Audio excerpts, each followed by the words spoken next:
Ça va ou quoi? Aujourd'hui, nouveau podcast. C'est un podcast où je vais répondre à toutes les questions que vous m'avez posées sur tous les sujets possibles et imaginables. On a eu une centaine de questions sur le Google Form et plus ou moins pareil, je crois, sur Instagram. Voilà, j'aime bien ce format parce qu'on va pouvoir parler de tout et de n'importe quoi. Pas forcément que de marques de vêtements, pas que de NFT. On va parler de tout, vraiment de tout. On va commencer direct. Je fais ça quand même à l'occasion des 1000 abonnés sur YouTube. J'en ai déjà parlé pendant le dernier podcast, mais je trouve ça fou qu'on ait 1000 abonnés sur YouTube. C'est fou. Je sais qu'il y en a aussi plusieurs centaines sur chaque plateforme de streaming de podcast, mais sur YouTube, c'est fou qu'un podcast arrive à avoir 1000 abonnés. Mes premiers 1000 abonnés sur la chaîne principale, ils ont pris du temps, quoi. Et je suis très content, je suis très content. La première question qu'on me pose, peut-être je vais en skipper, genre je vais les dire et je vais dire et après je vais me dire non, cette fois je peux pas répondre, ça sert à rien. Mais celle-ci, pourquoi pas. Quel est le contenu que j'ai commencé à poster sur les réseaux sociaux pour la marque Donc quel est le contenu que j'ai commencé à poster au début avec la marque de vêtements C'était des photos sur Instagram. J'étais vachement dans le délire un peu urbex, exploration urbaine et tout. Attention, vraiment très original à l'époque, dans ce que tout le monde faisait vraiment. Et, j'étais pas forcément photographe, mais j'aimais bien prendre des photos avec un petit appareil comme ça. Et je me suis dit, bah écoutez, on va essayer de poster pendant, je crois que c'était 20-30 jours, une photo par jour, tout en noir et blanc sur le compte de la marque. Et le délire, c'était en fait positionner un peu l'état d'esprit, qu'est-ce qu'on allait raconter avec la marque. Et parce que je voyais plein de marques qui se lançaient, c'était la mode. À l'époque, il y avait Redovnil, il y avait pas mal de petites marques qui se lançaient et qui bombardaient en vrai un peu. Et moi, j'étais en mode, oula, je peux pas faire des produits aussi stylés que ça. Comment je peux faire pour rendre ma marque intéressante? Bah, avec l'histoire que je vais raconter. Et personne faisait des photos un peu stylées, c'était vraiment que des photos prises à l'iPhone ou avec l'appareil photo de la daronne.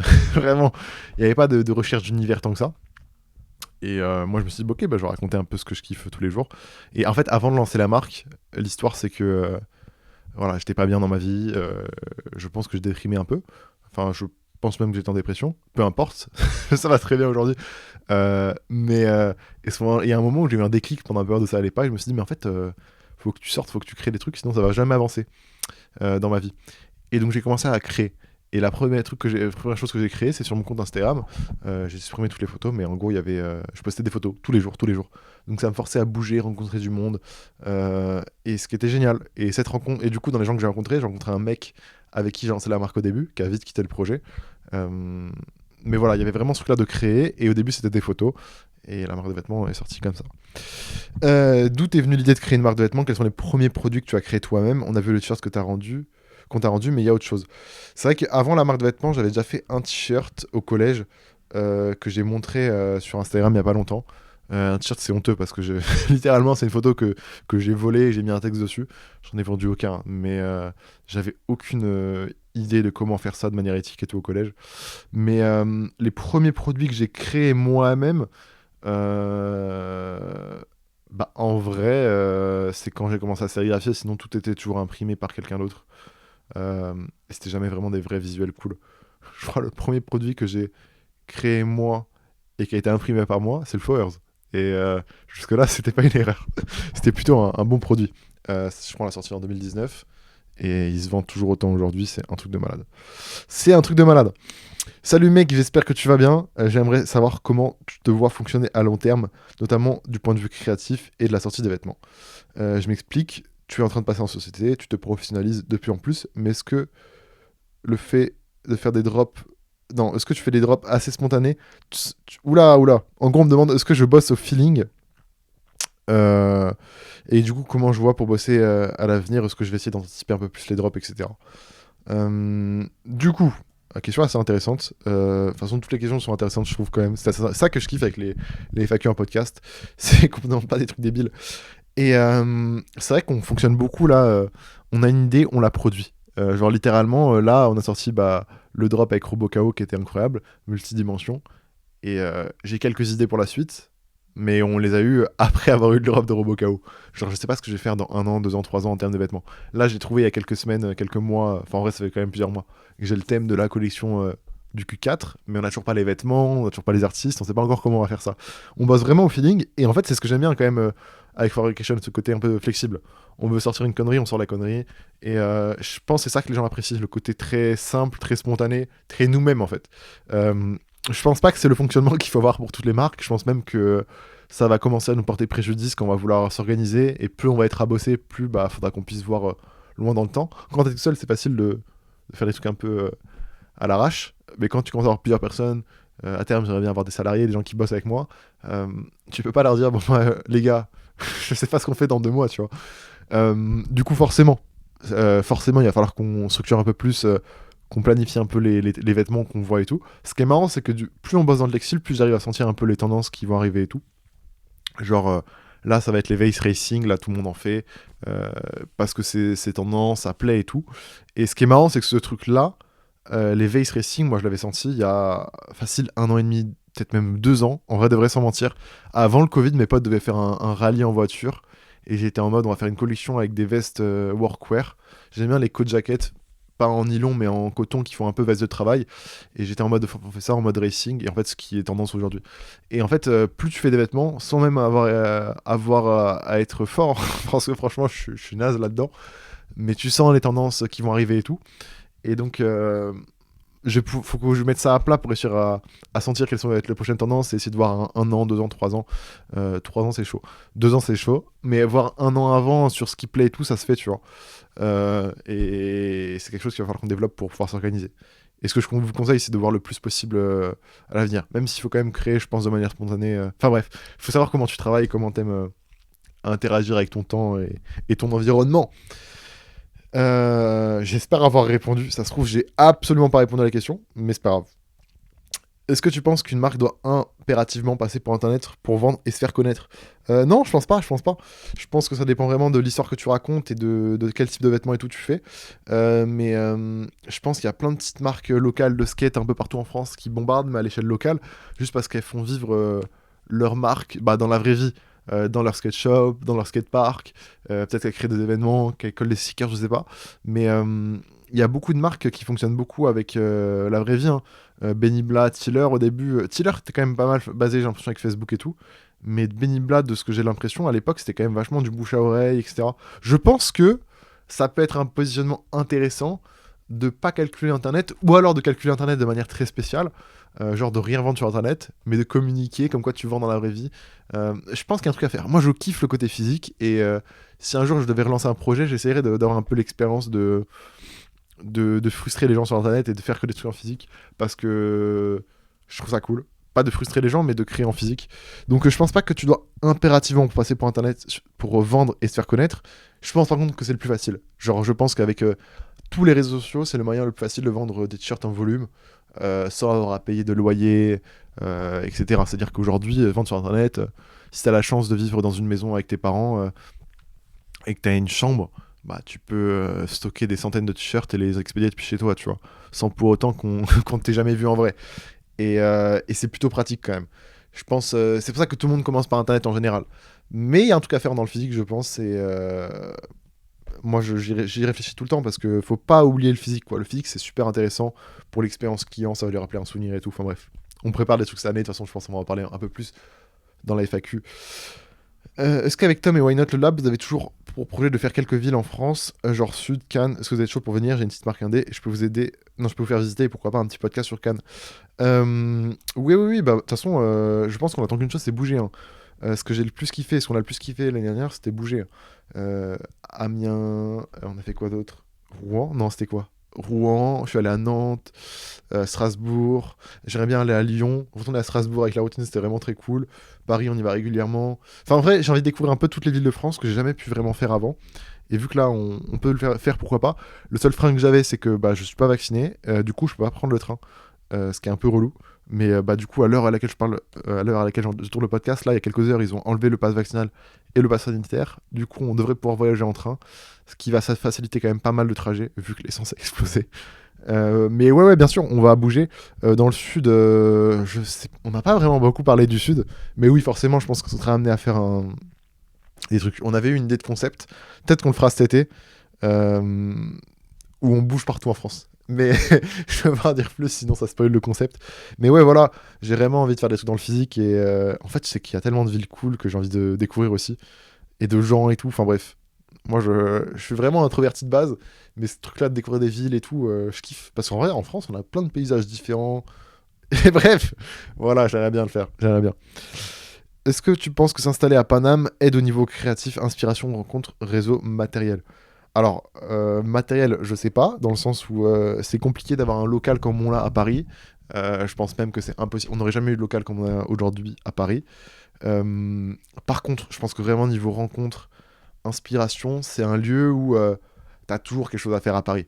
T'as toujours, si tu vas aller voir des boutiques, des événements, des expositions, des soirées, t'as toujours quelque chose à faire à Paris. T'as toujours quelque chose à faire à Paris. C'est pour ça que nous on y va régulièrement, parce que vraiment sur le côté créatif, c'est assez stimulant. Il y a beaucoup de nos potes qui y sont. Donc s'installer à Paris, je sais pas, ça coûte quand même vraiment cher. Moi j'aime bien le truc du fait qu'on est à Orléans, parce que c'est à 50 minutes de train de Paris. On peut construire des trucs à Orléans. J'ai ma famille qui est là, donc forcément. Euh, Moi, je pense pas que je m'installerai jamais vraiment à Paris. Enfin, j'ai pas prévu ça dans ma tête. Je préfère rester à Orléans et quand j'ai besoin, je vais sur Paris. Et je me mets en mode Paris. Et là, je suis plus en mode Orléans, tranquille, je peux faire un podcast. Mais je pense que ça aide, ouais. Je pense que ça aide, mais c'est un vrai coup. Et si c'est pour vivre dans un endroit tout petit et tout, flemme. Flemme. Voilà. Euh, Ton meilleur conseil pour sortir du lot en tant que jeune créateur de contenu. Euh, Mon meilleur conseil pour sortir du lot en tant que jeune créateur de contenu, le conseil le plus simple que tout le monde peut appliquer, c'est être précurseur sur les réseaux et en gros, quoi qu'il arrive, il faut que tu crées du bon contenu, que tu racontes une histoire, que tu sois intéressant. Mais bon, ça c'est des choses. Mais créer du contenu intéressant, ok, très bien. Sauf que bah, y en a plein qui savent le faire. Là où tu peux avoir un avantage un peu, c'est être le premier, par exemple, comme sur TikTok, ou dès qu'il y a un nouveau qui arrive, bombarder le réseau. Et YouTube Short en est un là aujourd'hui. Mais il y a plein d'espaces où ça peut être intéressant de créer. Je pense que c'est intéressant de... Si tu démarres de rien aujourd'hui, ça sert à rien de créer bêtement sur Instagram. Pour moi, c'est plus intéressant de se concentrer sur TikTok et Short, par exemple. Pour autant, tu pourras faire le même contenu, mais pas partir du même endroit. Enfin, tu n'auras pas les résultats partout où tu postes. Donc, le meilleur conseil que je puisse te donner pour sortir du lot, c'est être à un endroit où il y aura des gens intéressés par toi et tu seras en avance. TikTok a été le bon move pour nous, quoi. On est arrivé là-bas en 2019 quand il n'y avait personne. Il n'y avait aucune, littéralement, il n'y avait aucune marque indé en France qui faisait des vidéos. Et maintenant, il y en a plein. Le call a été bon, quoi. Si ce n'est qu'on fait pas beaucoup de TikTok, mais à l'époque, on était la marque de TikTok, tu vois. Et il y a plein de gens qui connaissent FV comme étant la marque de TikTok. Et donc ça, c'était un avantage pour nous, qu'on a pris, mais que n'importe qui d'autre aurait pu prendre, en fait. Euh, donc voilà, un jour, quand tu sens un nouveau filon, une nouvelle vague un peu sur laquelle tu peux surfer un peu, je pense que c'est ça un peu qui peut être ton avantage pour sortir du lot en tant que jeune créateur de contenu. Euh, Qu'est-ce que tu envisages au niveau long et court terme avec les NFT? Niveau court terme, bah, ce qu'on fait aujourd'hui, en fait, créer des petits NFT dès qu'on a des événements. Et niveau long terme, en fait, moi, les NFT FV, si ça peut valoir de l'argent, je serais très content pour tous ceux qui en ont. Je pense qu'un jour, il y en a qui vaudront de l'argent parce que des gens voudront les collectionner. Il y a quelques NFT qui valent 10-15 balles, quoi. Euh, pour un truc offert, c'est cool. En vrai, c'est cool. Ouais, je pense que ça va valoir de l'argent, mais c'est pas mon but. Je suis pas là à vouloir construire une collection de 10 000 NFT en 3D, là. Sans façon. Si je... Enfin, sans façon. Ce que je veux faire avec FV, c'est plus créer, comme je disais, des badges d'arène Pokémon. Vous avez participé à la marque, bah, vous avez un bout de la marque, quoi, qui est représenté par les NFT. Et aujourd'hui, bah, il y a l'accès au Discord. Le Discord qui est un lieu génial d'échange, de création, c'est trop drôle. Enfin, dès que j'ai des ressources à partager, je les partage là-bas. Il y a une petite communauté de gens qui créent, qui est très cool. Et tu peux y accéder que si tu as un NFT. Et je trouve ça plutôt cool pour le moment. Je pense que quand on fera des événements physiques, des trucs, etc., forcément, les gens qui auront des NFT seront pas priorisés, mais avantagés. Enfin, je veux que l'expérience soit prolongée par les gens qui ont les NFT. Les NFT, c'est un peu comme un badge parmi les gens qui font partie de notre communauté et qui s'intéressent un peu vraiment à ce qu'on fait.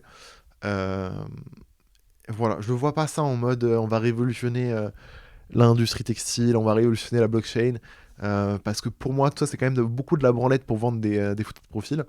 La vérité, je trouve la technologie des NFT super et je pense que nous, on l'utilise de la meilleure manière qui est possible, qui est d'identifier un peu notre communauté. Voilà, je vois ça à long terme. Euh, et après, pouvoir prolonger encore plus l'expérience pour les gens qui ont les NFT. Mais je veux pas le dire, sinon on va me voler mes idées. Je suis désolé. Je voulais savoir si vous allez essayer d'autres horizons, type jacket, pantalon, chaussures, sneakers, dans la mesure où j'ai l'impression que les marques indépendantes ont beaucoup de mal à faire autre chose que des t-shirts et des hoodies. Ça s'explique sûrement parce que le process de prod est beaucoup plus compliqué pour les autres pièces. Mais je trouve ça dommage qu'il y ait la place dans ce game. Maintenant que vous avez cherché à trouver des usines, par exemple pour le CNIT, ça doit être possible de faire ça. Après, à voir si vous voulez garder ce type, le délire homemade sérigraphie, qui sera perdu avec les usines. Alors, est-ce qu'on a envie de faire du coup de nouveaux vêtements? Oui, de fou. Comme j'ai dit, il y a 1 an et demi, 2 ans, on cherchait déjà à faire une jaquette en mode racing, alors qu'à l'époque on faisait que des hoodies et des t-shirts. Oui, j'ai envie de le faire. Juste, c'est un nouveau métier en fait. Et un métier que je ne maîtrise pas encore. C'est assez compliqué, il faut trouver les usines et tout. On n'a pas encore trouvé les usines pour tout. Si beaucoup de marques s'intéressent aux t-shirts et aux pulls, c'est parce que c'est le plus simple à produire, à fabriquer, à vendre au début. Parce que quand tu es une marque inconnue, vendre 100 vestes, c'est super compliqué. Pourtant, tu trouveras aucune usine qui te fabriquera des vestes en dessous de 150 pièces, je pense. Donc bref, oui, mais en fait, on attend d'être assez gros pour pouvoir permettre de fabriquer ce genre de produit et de maîtriser le process. Mais en fait, là, vu qu'on passe en société, c'est clairement les choses qu'on envisage. Si on passe en société, c'est pour pouvoir jouer un peu avec la TVA, etc. Donc bosser sur des usines, faire du stock, etc. Enfin, vous connaissez la chanson. Donc oui, ça m'intéresse. Pantalon, pourquoi pas. Chaussures, sneakers, pas vraiment moi. Si ça arrive, ce serait une collaboration. Des vestes à fond, à fond. Je m'habille mal, hein. J'ai vraiment les pires vestes, mais du coup, j'ai envie de créer des vestes de ouf. Vous inquiétez pas. On a des idées, on a des idées. Et j'ai hâte de vous montrer tout ce dont à quoi on réfléchit. Deuxième question, tu as développé EV dans la mesure où les formations post-bac qui t'étaient proposées ne t'intéressaient pas. Est-ce que tu penses qu'il faudrait une formation pour des gens qui veulent développer leur projet entreprise? Car j'ai l'impression qu'en France, trop peu de gens osent créer et développer un projet car il n'y a pas ou très peu d'accompagnement dans les démarches. J'ai fait un bac ES, économique et social. Et j'ai appris des basiques niveau économie. Vraiment, j'ai appris vraiment la base de l'économie. Et je sais même pas si je m'en rappelle aujourd'hui. Et avec du recul, je pense que j'aurais été beaucoup plus content d'aller dans un... Enfin, beaucoup plus content, je sais pas. Mais potentiellement que j'aurais été beaucoup plus stimulé dans un environnement avec des cours tels que ce que j'ai l'impression qu'il y a en STMG ou dans des bacs pro commerce et tout. Bien que quand j'étais en ES, c'était vraiment en mode les gens auxquels même moi je pense je me moquais, tu vois, parce que ça avait une mauvaise image, les bacs professionnels, les bacs technologiques, parce que parce que en fait le système je pense est super mal construit. Tous les mecs qui étaient mauvais et qui voulaient aller en ES, on les foutait en STMG, alors qu'en STMG j'ai l'impression que tu prends quand même beaucoup plus de concret qu'en ES, ce qui m'aurait aidé pour mon projet à moi de ma vie. Donc peut-être que la réponse existe déjà, mais qu'elle est mal vendue en fait. Peut-être qu'on vend mal ces classes-là. Je les ai pas expériencées, donc je peux pas vraiment te dire si c'était vraiment la solution. Après, je pense que effectivement, en France, entre guillemets, peut-être qu'il n'y a pas assez d'accompagnement à tes yeux. Mais sur Internet, qui est un autre pays, un autre monde, il y a toutes les ressources que tu as besoin. Je pense que c'est plus ça. Voilà. Je précise hein, quand même, parce que toutes les réponses auxquelles je réponds, enfin toutes les questions auxquelles je réponds depuis tout à l'heure, j'ai pas préparé mes réponses. Je réponds vraiment en mode freestyle, 10 secondes après avoir lu la question. Donc vous n'avez pas ma pensée la plus développée, mais vous avez un morceau de ma pensée. Qu'est-ce qui te motive à faire tous tes projets? Quel est ton but et objectif dans la vie, si on peut dire? En vrai, je le dis souvent dans mes podcasts, mon but c'est changer la vie de tous les gens qui sont autour de moi.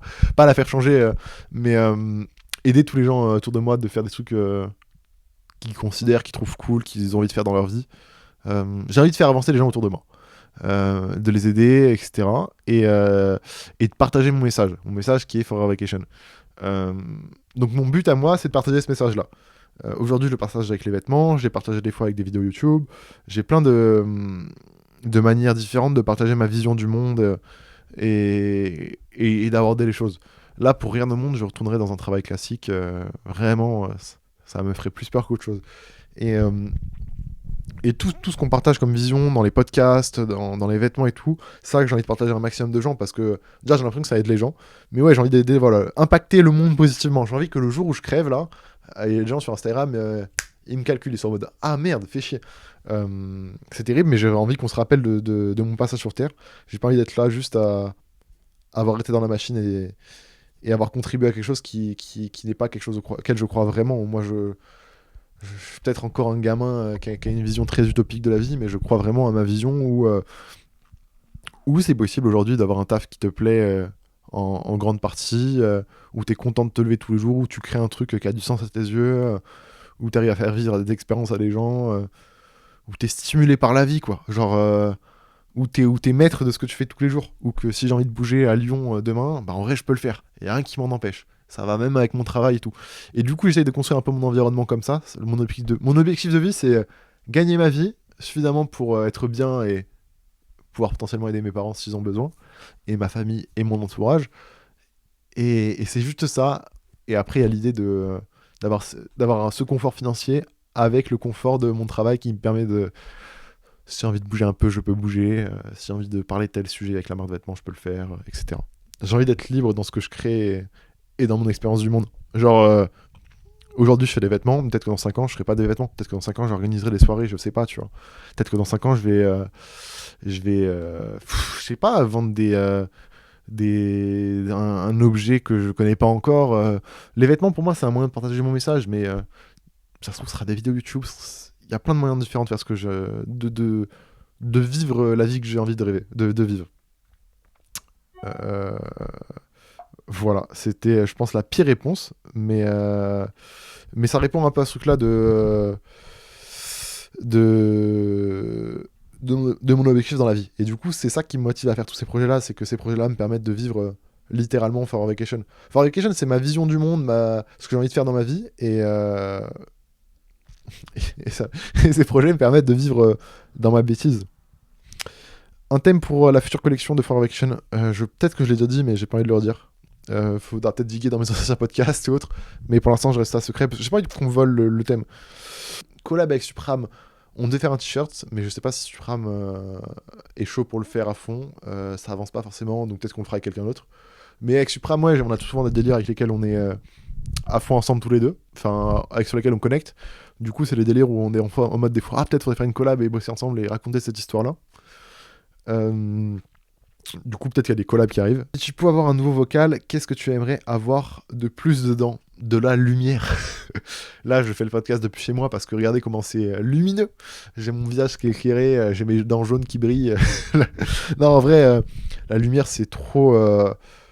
En fait, le local qu'on a est trop cool. Genre, il est trop de chance de l'avoir. Franchement, c'est une chance de fou d'avoir ce local-là à notre âge, genre littéralement. Mais vu que l'herbe est toujours plus verte ailleurs, si je devais chercher quelque chose de plus au local, en fait, ce serait diviser le local en deux espaces. Un atelier d'impression et un bureau, un espace créatif où on va être sur l'ordinateur, etc. Parce que le problème aujourd'hui, c'est que moi, je bosse, sauf que à mes pieds, il y a de la poussière, il y a des plantes parce que la porte est ouverte à côté, enfin, pas des plantes, genre des feuilles mortes, etc. Et j'ai l'impression de bosser littéralement dehors. Et parce qu'il fait froid aussi, enfin, c'est pas agréable pour ton processus créatif. Pour tourner des vidéos, c'est toujours le bordel derrière, c'est pas attrayant à la caméra. C'est pour ça aussi en partie que j'ai un peu arrêté les vidéos YouTube, c'est parce que c'est pas un cadre adapté pour faire des vidéos. Du coup, il manque en fait vraiment une dissociation entre le lieu où tu imprimes des vêtements, qui est un atelier qui peut pas être rangé, qui peut pas être propre parce que c'est un atelier d'impression, et après des bureaux en fait. Voilà. Des bureaux rangés, carrés, avec, je sais pas, du parquet, une moquette, peu importe. Un endroit un peu plus chaleureux, quoi. Voilà ce qu'on essaiera de solutionner, je pense, à l'avenir. Enfin, c'est pas, je pense, c'est ce qu'on va essayer de solutionner dès que possible. Tu penses qu'aujourd'hui, on peut encore lancer sa marque? Le marché de marque indé est pas un peu trop plein? Si oui, donne un conseil pour se démarquer des autres. Oui, je pense que totalement, tu peux te lancer, hein. T'as l'impression qu'il y a plein de petites marques, mais la vérité, il y a quoi? Il y a plein de petites marques qui vivent 1 an, 2 ans et qui abandonnent parce qu'au bout d'un moment, ça fonctionne pas pour eux et ça leur plaît plus vraiment. Mais les gens qui restent sur le long terme, il y en a quoi? 10, 15? Même pas, je sais même pas si on a 10. Nous, FV, ça va faire 5 ans bientôt. Donc on commence à faire partie de ces marques qui restent dans le temps, bien que j'en gagne toujours pas ma vie avec, enfin, que je me verse pas de salaire. Mais du coup, je pense que c'est loin d'être saturé. Quand tu vois des mecs comme Supro, qui a aujourd'hui une des marques indé qui vend le plus, enfin, qui vend bien, qui vend vraiment bien, quand ils font des drops, etc., ça fonctionne très bien pour Supro. Pour autant, il est arrivé il y a 1 an et demi, ouais, peut-être. Non, ça va pas faire 2 ans, mais c'est assez récent, c'est ça que je veux dire.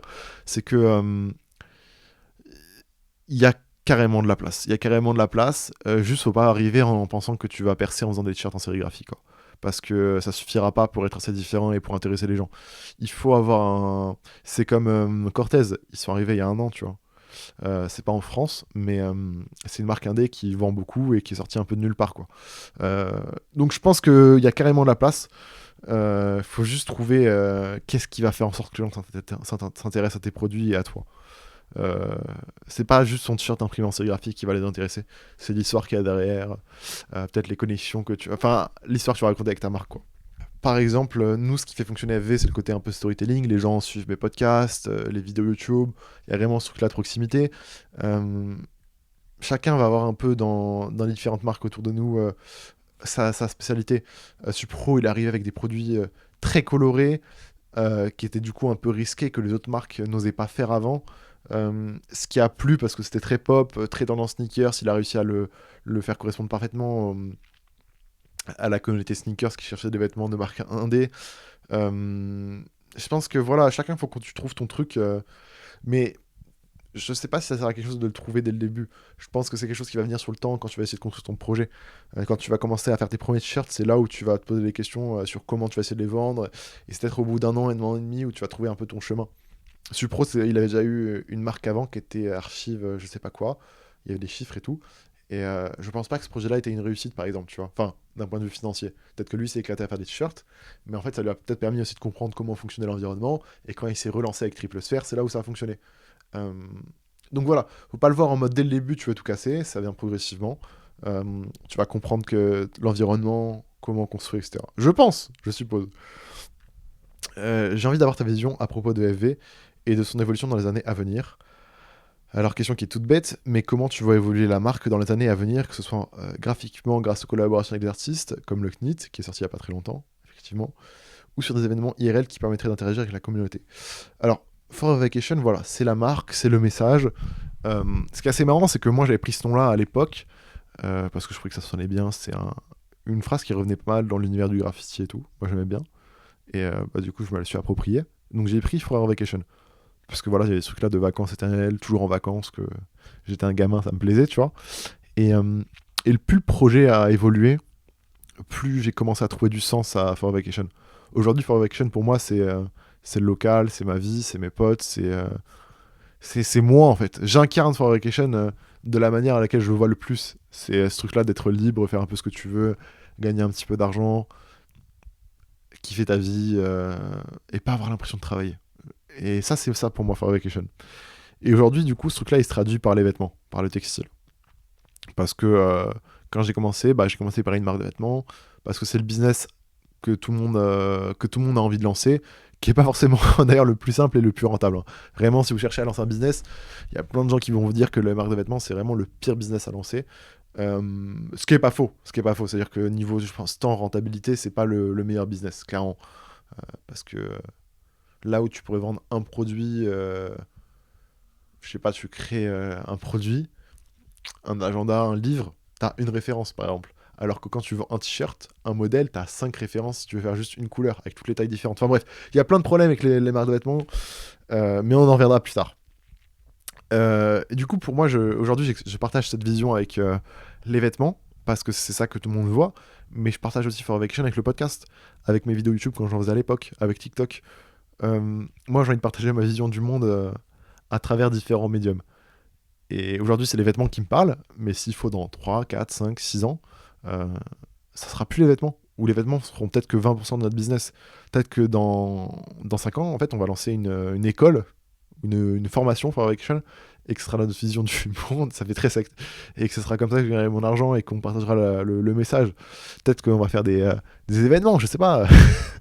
Mais oui, je pense que plus le temps va passer, plus on sera, j'espère, nombreux dans l'équipe, plus il y aura différents pôles d'expression sur notre message. Parce que le textile c'est cool, mais j'aimerais bien avoir plusieurs trucs, quoi. Parce que j'ai l'impression il y a tellement de domaines qui me stimulent tous les jours que si je m'arrêtais seulement sur les vêtements et que je faisais que les vêtements de ma vie, je serais bien triste. Parce que je trouve qu'il y a tellement plus de choses à créer que ça. Et je trouve que je suis bien meilleur dans d'autres trucs que des vêtements. Aujourd'hui, je fais des vêtements parce que j'aime bien et que je suis dedans et que les gens me connaissent pour les vêtements. Mais s'il faut, ça changera. C'est quelque chose que je répète beaucoup dans le podcast, hein, ce truc-là de les vêtements, c'est aujourd'hui, mais peut-être qu'on parlera de vêtements plus tard. J'y crois vraiment. Hein. Quand j'ai déposé la marque LNPI For Vacation, j'ai pas déposé que vêtements, j'ai déposé des bêtises, mais ça m'a poussé à me dire ah putain, peut-être que je préfère en fait autre chose avec ce nom-là en fait. Je suis désolé si j'articule pas, peut-être qu'il faudrait que je ralentisse un peu sur le rythme. Est-ce que tu as d'autres projets en cours autres que ta marque de vêtements? Est-ce que j'ai d'autres projets en cours autres que la marque de vêtements? Bah, les podcasts, c'est un projet sur lequel en ce moment j'essaie d'être régulier et de m'investir. Genre j'achète du matos, je prends le temps chaque semaine de faire ça, de réfléchir à des idées. Les podcasts en font partie. Mes deux projets aujourd'hui, ouais, c'est surtout aider Tom à faire des vidéos YouTube quand je peux, les podcasts et les vêtements. Mais pendant un moment, on était sur un projet NFT. Enfin, j'ai plein de petits trucs autour. Mais pour l'instant, les projets, vraiment projets de tous les jours, c'est podcast et la marque de vêtements. C'est pas vraiment une question, mais étant donné ton parcours, de la cabane au local, en passant par les différents sticker events, que retiens-tu sur le travail qu'il faut fournir pour en arriver là Et si pour toi, l'échec est une bonne chose. Qu'est-ce que je retiens par rapport au travail qu'il faut fournir pour en arriver là? J'ai pas de leçon à donner sur le travail, hein, parce que vraiment, je suis un branleur. Je pense que c'est tellement important d'aimer ce que tu fais tous les jours, d'avoir un travail qui te plaît, ou en tout cas une mission qui te plaît, tu vois. Je suis pas le plus gros bosseur, genre... je suis pas là à poser mon ordinateur et être 20 heures par jour dessus, à écrire des PDF, faire des schémas, lire des livres. Non, c'est pas vrai. La preuve, là, je suis relax, je fais un podcast, j'ai les jambes assises sur mon lit, enfin, quand même, ça va. Je pense juste que le projet me parle tellement et je suis tellement absorbé, tellement j'y crois, que j'y dédie aujourd'hui ma vie entière, en fait. Là où peut-être quelqu'un va lancer une marque de vêtements, faire ça à côté je sais pas, de son lycée, de son taf, passer quelques week-ends dessus, un délire entre potes. Là, moi, quand je lance des projets, chaque projet, chaque truc que je fais devient ma vie entière. Genre, je suis un tryharder de la vie. Et ce que je veux dire par là, par exemple, il y a 1 an et demi, 1 an, il y a eu un confinement, et nous, on pouvait rien faire avec la marque. Et par exemple, du coup, j'ai recommencé un peu à jouer à Minecraft. Sam Barnes avait lancé un petit serveur. Et je joue rarement aux jeux vidéo parce que je suis pas forcément fan de jeux vidéo. Mais des fois, je me fais des petites sessions Minecraft parce que j'aime bien, c'est le jeu de mon enfance, etc. Et je lance Minecraft, je joue un jour, 2 jours en mode un peu casu, genre je m'amuse. Et je crois au bout de 48 heures, je suis en mode en fait, soit tu t'arrêtes là, soit tu tryhard. Et je me suis mis à tryhard, à la nuit, mon ordinateur tournait tout le temps pour farmer à la canne à pêche. Enfin bref, en gros, pour les gens qui connaissent pas Minecraft, on s'en fout, mais l'idée c'est juste, j'arrive pas à faire des choses sans le faire à fond. C'est bête dit comme ça, mais le moindre truc, je le tryhard. Le moindre truc, vraiment chaque chose. Et, et donc ce truc-là de Minecraft, c'était vraiment l'exemple que, même là où c'était pas du travail, là où c'était pas For Vacation, j'étais en mode soit t'arrêtes maintenant, soit tu joues mais à fond, tu fais que ça, et tu donnes limite une date en mode en 2 semaines t'arrêtes et tu te remets sur rêver, mais fais-le à fond quoi, fais-le à fond, sois le meilleur. Et ma vie entière, c'est que ça. Dès que le truc me plaît, me parle, c'est que ça. Quand j'ai eu TikTok qui est arrivé, j'ai tout déconnecté, j'ai fait que TikTok. Vraiment. Et c'est que ça. Et en fait, c'est ça qu'il y a avec For Vacation, c'est que For Vacation, je ne fais que ça. Je ne fais que ça. Il y a quelques moments où je prends un peu du temps pour faire autre chose, mais c'est rare. Genre, j'adorais aller en soirée, aller au bar, etc. En vrai, de vrai, plus le temps passe et plus je me dis, faudrait que j'essaie quand même de le faire. Mais ça serait rare que vous me croisiez au bar, les gars. Genre, parce que c'est pas le truc qui me parle et parce que j'ai pas l'impression que ça va contribuer à mon projet.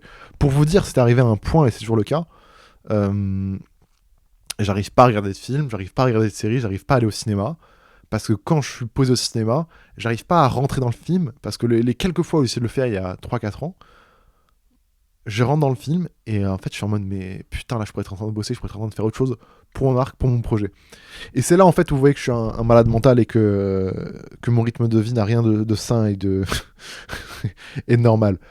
Donc je dis pas que je suis un énorme bosseur, mais juste en fait il y a un moment dans ma vie où je me suis dit Qu'est-ce que tu veux faire de ta vie? C'est quoi que tu considères comme étant la réussite? Est-ce que c'est avoir une femme que tu trouves magnifique? Est-ce que c'est être millionnaire? Est-ce que c'est voyager? Est-ce que c'est être en bonne santé? Est-ce que c'est... Je me suis posé et j'ai réfléchi à ce que je vais faire de ma vie. J'ai trouvé un peu ce qui me stimulait le plus et quand j'allais voir ça, en fait, à chaque fois j'essayais de démonter les choses. J'étais en mode, ok Maxime, tu veux de l'argent, mais c'est pour quoi faire? Est-ce que c'est pour impressionner des gens? Est-ce que c'est pour toi? Est-ce que c'est pour aider les gens? À chaque fois j'essayais de démonter et de comprendre ce que je voulais vraiment dans ma tête. Et j'ai posé ça à plat et j'ai réussi à comprendre un peu vers quoi je voulais tendre. Du coup après j'ai fait Forever Vacation et, et maintenant je fais que tryhard pour aller vers la direction de mon objectif et ce que je veux faire de ma vie. Pour réussir, même si je sais pas si je réussirai un jour. Mais voilà, c'est une réponse très abstraite, très longue, mais je pense pas qu'il faut être tout le temps en mode je travaille, mais juste faut pas oublier ton focus. Si tu veux vraiment avoir une marque de vêtements, bah investis-toi sur le projet comme personne d'autre, quoi. Je pense. C'est la pire réponse, je suis désolé. Mais c'est là où j'ai partagé le plus de choses qui me passent dans la tête, donc voilà. Mais non, en fait, ça c'est intéressant parce que la personne voit vraiment de cabane au local, en mode j'ai réussi au local, par les différents sneaker events, ça qui s'est passé plein de choses. Et tous ces trucs-là m'ont contribué à amener à Forever Action. Ouais, bref, je m'éparpille. Mais en gros, je veux dire que je sais pas si j'ai travaillé dur, mais c'est juste que je crois en mon projet comme personne d'autre ne croit. Voilà. Par contre, ceci dit, peut-être qu'il y aurait 50 000 autres trucs à changer pour être beaucoup plus efficace. Ça, je dis pas le contraire. On est les moins organisés, les moins structurés. Mais par contre, qu'est-ce que je pense tout le temps à ça? Genre vraiment, pour vous dire à quel point je suis un malade mental, vraiment, ça c'est une anecdote, je l'ai racontée une fois sur Discord, je crois que les gens ils m'ont même pas cru. Là en ce moment, ça fait quelques semaines où je commence à rêver, en tout cas me rappeler mes rêves. Ça faisait des années et des années, ça m'était pas arrivé. Et là, chaque jour, je me rappelle de mes rêves, etc. Et il y a un jour, alors j'étais tellement matrixé, mais je crois que ça arrivait 2 fois même. Enfin bref, l'exemple dont je me rappelle, c'est j'étais dans mon rêve, et dans mon rêve, j'ai eu une idée de fou pour mon travail. Genre, j'ai trouvé un truc que je peux pas vous dire, mais j'ai trouvé une idée, une manière de faire les choses qui m'a débloqué un truc dans la vraie vie, et je m'en suis rappelé quand je me suis réveillé. Tellement mon esprit il est occupé à Forever Vacation, quand je rêve, c'est comme si je bossais pour le projet.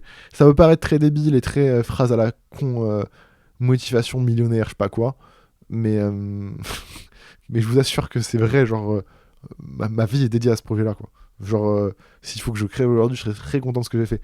Et le jour où je me suis réveillé et que je me suis rappelé de ce rêve qui m'avait aidé à trouver une idée de fou pour mon travail, j'étais en mode putain, mais c'est fou, quoi. Et je sais pas si vous allez me croire quand je vais raconter ça. Et peu importe, mais je pense que c'est un bon exemple de montrer à quel point je ne pense qu'à ça, en fait. Vraiment. Même si je pense pas que ce soit sain et que plus le temps va passer, plus je vais essayer de diversifier un peu quand même ce qui se passe dans ma tête. Parce que sinon, ça avancera jamais. Je pense que c'est cool. Voilà. J'espère que c'est... Peut-être c'est la réponse sur laquelle j'ai pris le plus de temps, mais bon, on verra.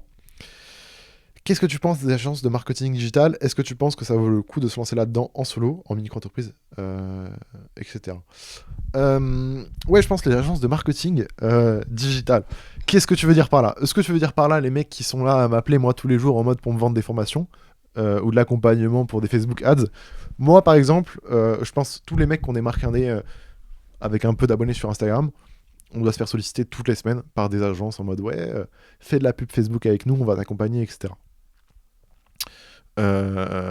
Et je pense qu'il y a des agences qui brassent de fou en faisant l'accompagnement sur ce truc-là. En gros, ma vision du truc, c'est que plus le temps passe, plus Internet va être important dans notre vie. C'est pas un secret, vous le savez tous. Vous écoutez un podcast d'un mec que vous n'avez jamais vu en vrai, qui prend du temps pour faire du montage pour une vidéo, pour un podcast qu'il va publier sur Internet, alors qu'il pourrait juste parler à ses amis. Enfin, Internet prend quand même une place de fou dans notre vie. Il y a des gens qui passent... Il y a des gens là qui écoutent ce podcast. Je suis une des personnes qui écoutent le plus dans une semaine, alors qu'ils m'ont jamais vu en vrai. Et tu vas dire ça à des vieux, ils vont trouver ça bizarre. Sauf que c'est juste comment fonctionne Internet aujourd'hui. C'est comme ça, et ça va être de plus en plus le cas.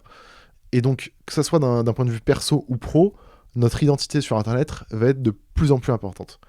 plus on va arriver, plus les certifications sur Instagram vont être quelque chose d'important pour un statut social, plus la qualité de nos photos vont représenter quelque chose, plus la manière dans laquelle on va communiquer, créer sur les réseaux va être importante. Et du coup, c'est logique, je vois pas pourquoi ça ne fonctionnerait pas, c'est logique qu'il y ait des travails qui aident à faire ça, qui se développent, que des agences, que les gens t'aident à mieux communiquer, à utiliser mieux ces outils. Il y a tellement de gens qui sont largués, il va falloir des gens pour former tout ça. Pour former sur les nouveaux réseaux, sur TikTok, pour comprendre plein de trucs. Et je pense que c'est vraiment un business super intéressant. Par contre, si c'est pour vendre ce que tout le monde vend, est-ce que t'es vraiment utile? C'est quoi ta différence, tu vois? Et, euh, et moi, je sais que j'ai fait plusieurs fois du conseil pour des boîtes. euh, je leur ai expliqué un peu comment communiquer, comment je voyais, quelle stratégie je devais adopter pour arriver sur les réseaux, pour faire du bruit et tout. Et j'ai fait comme ça des journées de formation devant 5-6 personnes, des darons en chemise, à leur expliquer, ça m'est arrivé. Et aussi, comme j'avais dit, j'avais aidé Camino pour TikTok. J'ai fait plusieurs fois des trucs comme ça, et à chaque fois, c'est parce que y a deux points. Soit je suis le pote de quelqu'un qui connaisse et je suis le petit geek qui peut les conseiller. Donc, soit vous êtes une agence et vous êtes juste très bon pour trouver des clients, soit vous avez l'avantage d'être bon sur quelque chose où personne n'est encore bon. Comme à mes yeux, je l'étais sur TikTok à l'époque. Du coup, je pense qu'il faut que tu trouves un peu ta spécialité. Je pense que vraiment, ça va être mais je pense que c'est un métier de fou. Mais par exemple, moi, je pense que si un jour on lance une agence marketing, on va essayer de trouver des trucs qu'aucune agence propose. Genre en ce moment, je suis en train de diguer je suis en train d'avoir des plugs de fou pour trouver des bêtes de arroba sur Instagram, ce qu'aucune agence peut vous trouver, tu vois. Ce qui est pourtant tellement important à mes yeux. Des bêtes d'arroba sur Instagram. Je suis à des endroits, il y a des mecs qui vendent euh, des comptes Wikipédia vieux avec sur le dessus du score et des modifications. Pourquoi acheter ces comptes-là? Pour permettre de créer des pages Wikipédia qui vont pas être supprimées pour choper des services. Enfin bref, ça va super loin. Je pense qu'en fait, si tu veux créer une agence marketing, il faut que tu développes une expertise de fou malade, que tu comprennes l'environnement comme personne le comprend, que tu sois le meilleur. Et quand tu seras le meilleur et que tu comprendras tous les enjeux et que tu seras un peu à la pointe, peut-être que c'est là où tu pourrais être le meilleur en termes d'agence. Ouais, je sais pas, je pars en couille. Mais je pense qu'il y a un truc à faire. Je pense juste qu'il faut que tu proposes des services de fou malade. Parce qu'il y a tellement de gens qui lancent des agences que c'est comme les marques indé, tu vois. Tu peux pas juste vendre des t-shirts. Faut que tu vendes des produits un peu différents ou que tu aies une manière d'aborder les choses différentes. On va réduire ça, réduire ma réponse à ça. Mais ouais, je pense qu'il y a trois en tout cas à faire avec ça. Voilà. Comment trouver ces usines pour faire des samples et des pièces? Mec, tu cherches usine textile sur internet, tu veux faire des chaussettes, tu fais usine chaussettes personnalisées. Tu veux faire des vestes, tu fais usine vestes personnalisées. Si tu trouves pas en français, tu écris la même phrase en anglais. Et je t'assure que tu vas trouver. Je t'assure. C'est aussi simple que ça. Il faut envoyer des mails, il faut contacter, passer des coups de fil. Peut-être des fois, il faudra que tu te déplaces, mais c'est comme ça que tu vas trouver. Nous, concrètement, c'est comme ça qu'on a trouvé. Penses-tu faire des vêtements toute la vie? Du coup, non. Sinon, non, je voudrais quoi faire? J'ai déjà répondu. Faire des événements physiques, plein de choses. Enfin, bref, voilà. Faire la promo de sa marque sur Tinder, fausse bonne idée. Je pense qu'il y a des trucs marrants à faire sur Tinder. Hein. Je pense que sur n'importe quel réseau où on t'attend pas, il y a des trucs marrants à faire. Je connais pas Tinder, j'ai jamais vraiment installé et essayé. Mais de ce que je comprends, je pense qu'il y a vraiment il y a moyen de faire des activations marketing avec Tinder, c'est sûr. C'est certain.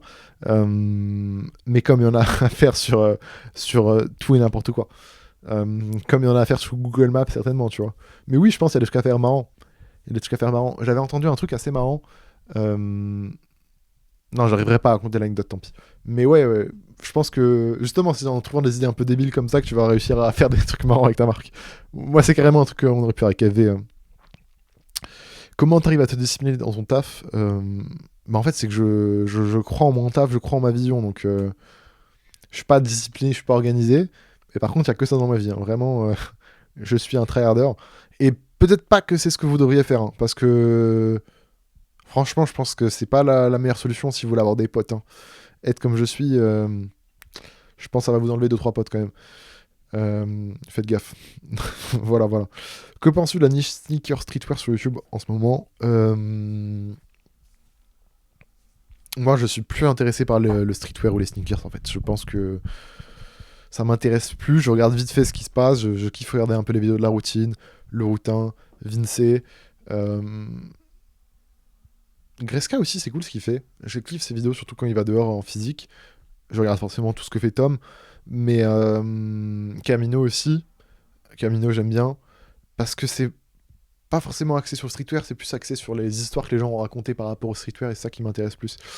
Euh, Je pense que c'est. Je sais pas dans quelle question était posée la question. Enfin, dans quel sens était posée la question. Est-ce que c'est. Si t'as envie de faire du contenu dans cet univers-là, je pense que tu peux être le roi du monde en quelques années si tu bourrines. Je pense qu'il y a de l'argent à faire. Euh, Et sinon, je pense qu'il y a des trucs cool à créer. Là, tout à l'heure, j'étais en train de réfléchir et je m'étais en mode, putain, j'aurais kiffé avoir un sneaker event là. Malheureusement, il n'y en a pas. Mais j'ai hâte qu'il y ait un nouvel événement, un sneaker event ou quelque chose d'autre qui arrive pour ce milieu-là. Parce que j'ai l'impression que là, on se fait un peu chier avec le Covid. En fait, on a fait que bouffer des sorties de vêtements sur Internet et je sais pas, c'est pas le truc le plus stimulant de la vie de voir des sorties de vêtements sur Internet, quoi. Moi, ça m'amuse plus trop. As-tu comme ambition de garder le procédé de sérigraphie pour la création de tes vêtements ou penses-tu détacher de ce procédé pour en gros aller dans les usines? C'est une question qui m'a été posée avant mais que j'ai pas répondu, mince. Ça c'est super intéressant. C'est vraiment un débat qu'on a au local en ce moment. Enfin un débat que j'ai tout seul dans ma tête et auquel je réfléchis. C'est que plus la marque va avancer, plus mon temps sera mieux investi à aller trouver des usines, chercher la communication plutôt que d'imprimer des t-shirts.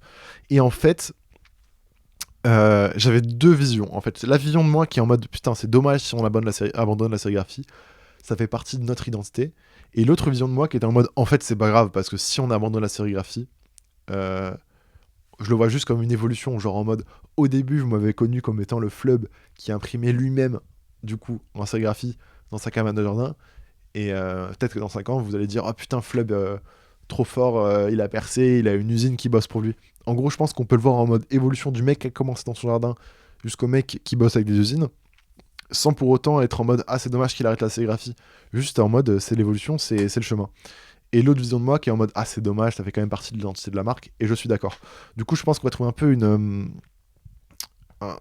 comment dire, un équilibre entre les deux. Plus le temps va arriver, plus. En fait, moi je kiffe la sérigraphie, mais les gens en ont marre. Les gens me le disent, frérot, fais autre chose que les t-shirts et les pulls imprimés.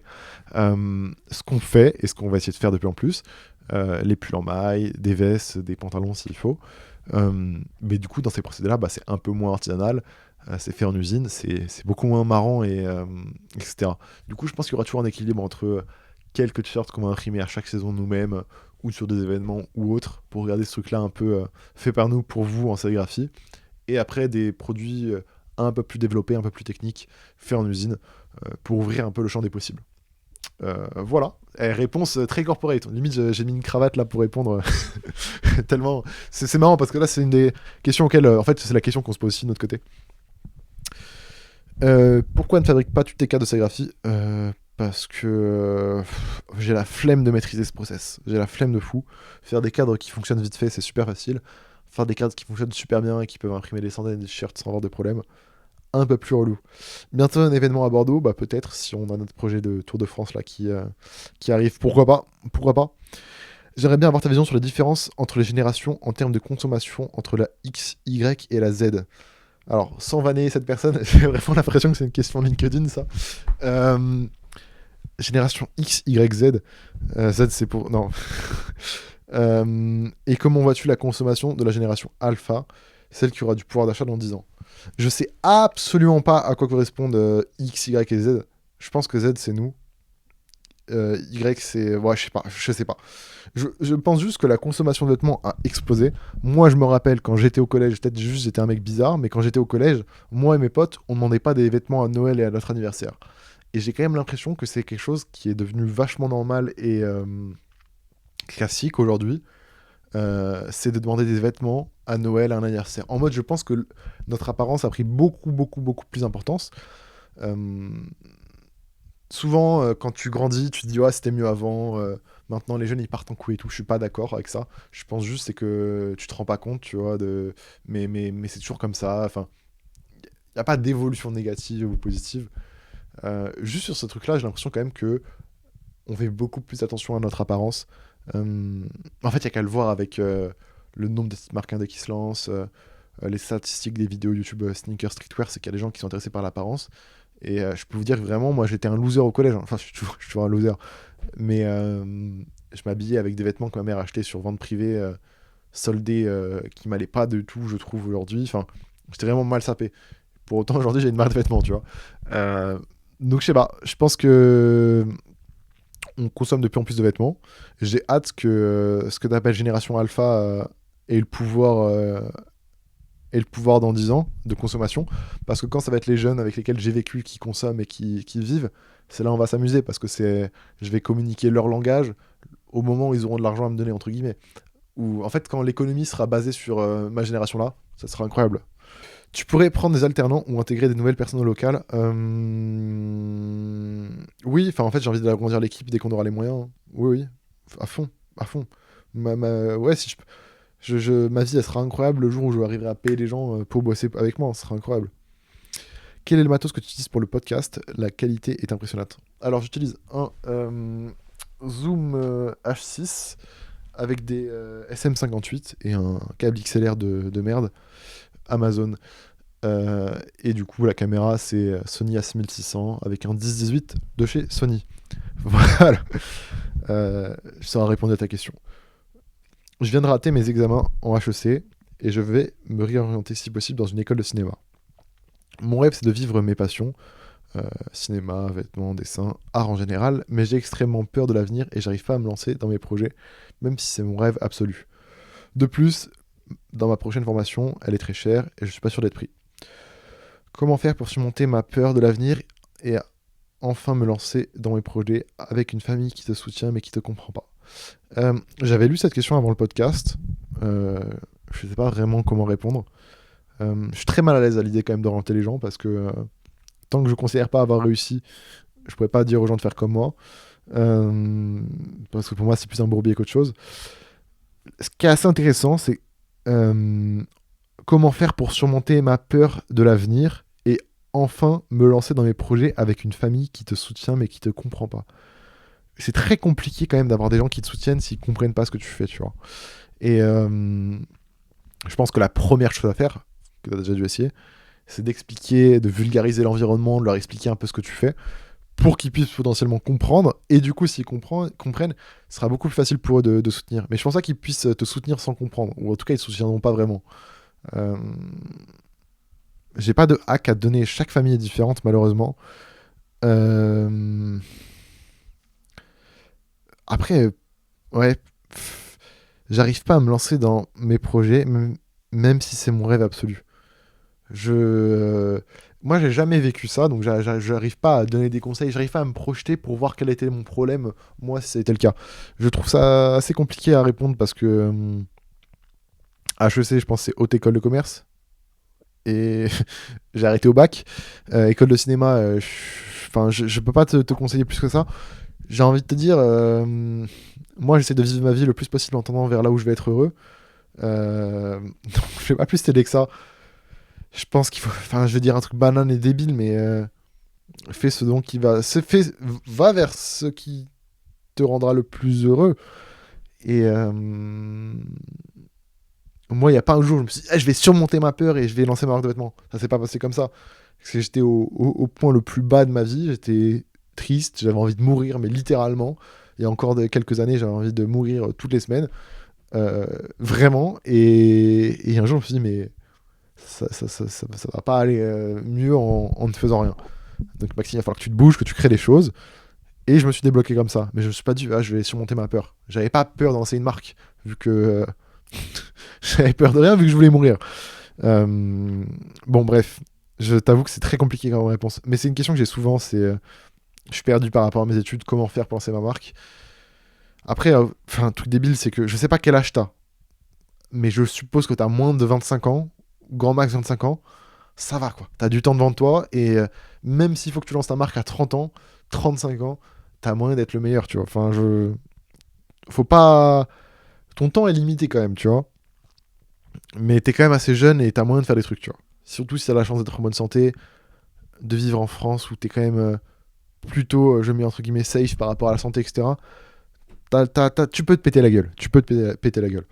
Des collabs de prévus prochainement, du coup, non. Ou je skip de questions parce que j'ai pas plus de choses à dire que ça, malheureusement. Je suis désolé. Mais peut-être que du coup, si vous voulez, dans les commentaires du podcast sur YouTube, si vous qui faites des études et potentiellement vous lancer une marque de vêtements, vous avez des conseils à donner à cette personne ou ces personnes-là, n'hésitez pas à échanger là-dessus. Parce que moi, je suis pas compétent vu que j'ai eu mon bac ric-rac et directement je me suis lancé dans une marque de vêtements. C'est pas le parcours le plus intéressant pour répondre à ta question. Je suis pas du tout compétent. Est-ce que vous allez avoir un nouveau local ou vous allez rester dans celui-là? On va certainement changer de local. Du coup, j'espère pour plus lumineux, mais on vous en reparlera en temps et en heure quand on aura un nouveau local, peut-être. Voilà. C'est quoi ton plus gros objectif en 2022? Putain, c'est fou. J'avais pas lu cette question avant. Je vais prendre mon téléphone. En 2021, je m'étais fait une liste de choses que je voulais faire dans ma vie. Et j'avais mis ça dans Rappel, dans mon application Rappel. Et ce qui est marrant, c'est qu'à la fin de l'année, il y a quelques mois, enfin du coup en 2022, je suis retombé sur ces notes-là que j'avais fait, mais que je regardais même pas tant que ça. Et c'était fou de voir le nombre de choses que j'avais accomplies sans m'en rendre compte. Qui étaient créer un pop-up, focus TikTok et YouTube, bosser dans une grosse boîte, mettre de l'argent de côté, relancer For Action et faire 3 voyages. C'est ces trucs-là que j'avais notés, plus d'autres choses que je peux pas dire. Et j'ai fait tout, sans être pourtant à regarder ça tous les jours, donc c'est assez marrant. Pour 2022, j'ai pas listé grand chose en objectif. Il y avait le truc de passer en société, c'est ce qu'on est en train de faire. J'ai envoyé les documents et les bons pour accord tout à l'heure. Donc normalement, le projet va commencer à être constitué, enfin. Je sais pas.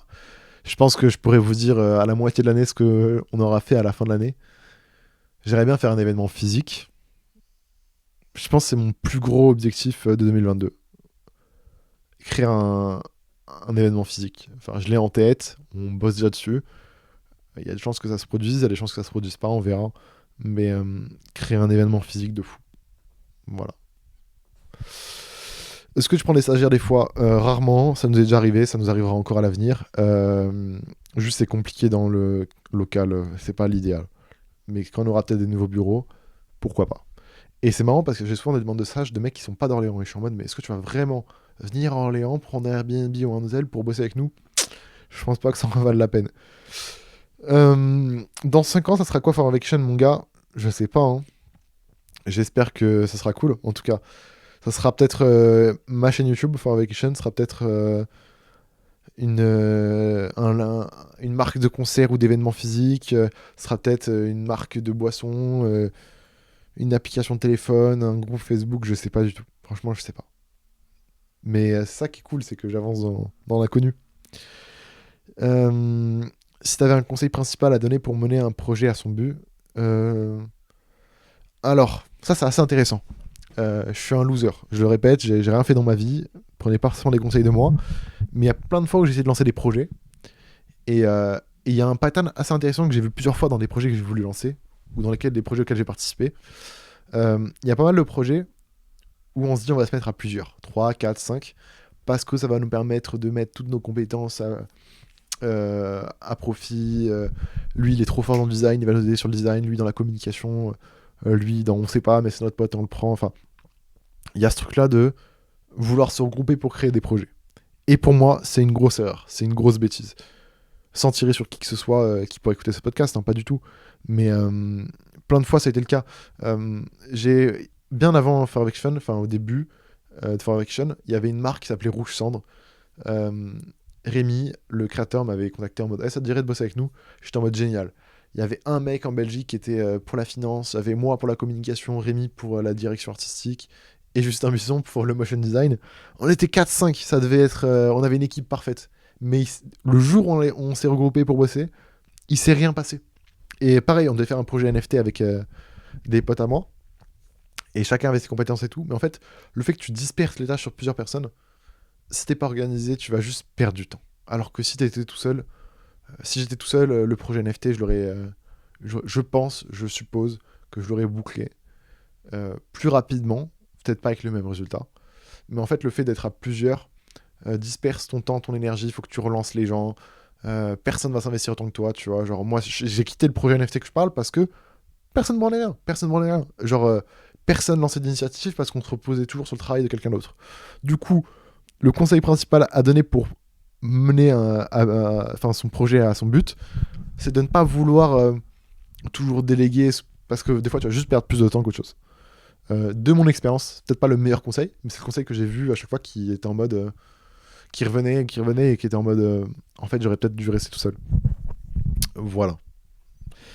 Est-ce que For Vacation va se transformer ou va développer une sorte de filiale qui sera un incubateur à projet street ou textile un jour? J'avais pas vu cette question, c'est fou. For Vacation, ça c'est dans. Du coup, j'ai plusieurs notes. J'avais les objectifs de ma vie, objectifs de 2021 et du coup là, objectifs de 2022. Et dans les objectifs de ma vie, il y avait un truc qui était. Je vais le lire, ça sera plus simple. J'avais mis pas mal de choses abstraites. Et ça, c'est des trucs que j'avais notés bien avant le local, etc. Vraiment, quand j'étais en mode, mais qu'est-ce que je vais faire de ma vie? Et j'ai appelé ça Life Roadmap. Il y a plusieurs points qui sont des fois insignifiants, des fois stylés. Et un des points, un truc assez insignifiant, c'est genre croiser du For Vacation par hasard un jour dans la rue. Bah, ça m'est arrivé. Donc je l'ai coché. Et un point que j'avais noté, c'est dommage qu'on n'ait pas les dates, mais il y a au moins 2 ans, transformer For Vacation en incubateur à projet, continuer la démarche de partager ce qu'on sait pour lancer des projets. Et en fait, c'est vrai que c'est beaucoup ce qui arrive avec YouTube. Avec YouTube, j'ai essayé de partager un maximum tout ce que j'apprenais pour que des petits se lancent, etc. Et il y a eu le moment où, en fait, j'avais le compte Instagram For Vacation, la marque, et à côté de ça, on avait créé forvacation.lab, qui était un peu tous nos projets, un peu de tests, toutes nos expériences, tous les trucs un peu débiles qu'on faisait à côté de la marque. Et l'idée, c'était juste partager les trucs un peu loisirs qu'on faisait autour de la marque.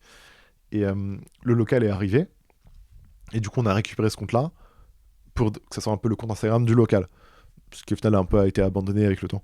Mais quand on a fait ce compte-là, c'était vraiment en mode, ok, on va se devenir un peu un incubateur à projet.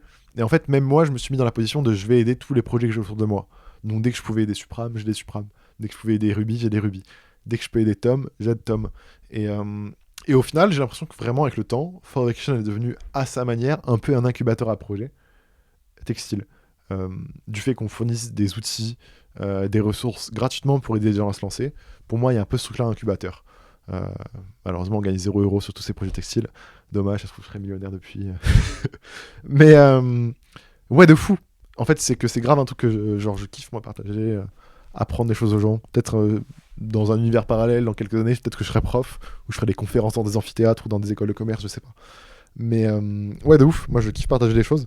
Et c'est marrant que quelqu'un ait posé cette question. Est-ce que EV va se transformer ou va développer une sorte de filiale qui sera un incubateur à projet? C'est marrant, hein. Parce que c'est vraiment un truc que j'ai en tête depuis, ça se trouve, 2020-2019, quoi. Bah du coup, je kiffe ta question. Merci à toi d'avoir eu cette... Vous voyez que les questions, elles sont pertinentes de fou, hein. Moi, je suis vraiment un loser qui répond sans réflexion. Mais les questions sont incroyables.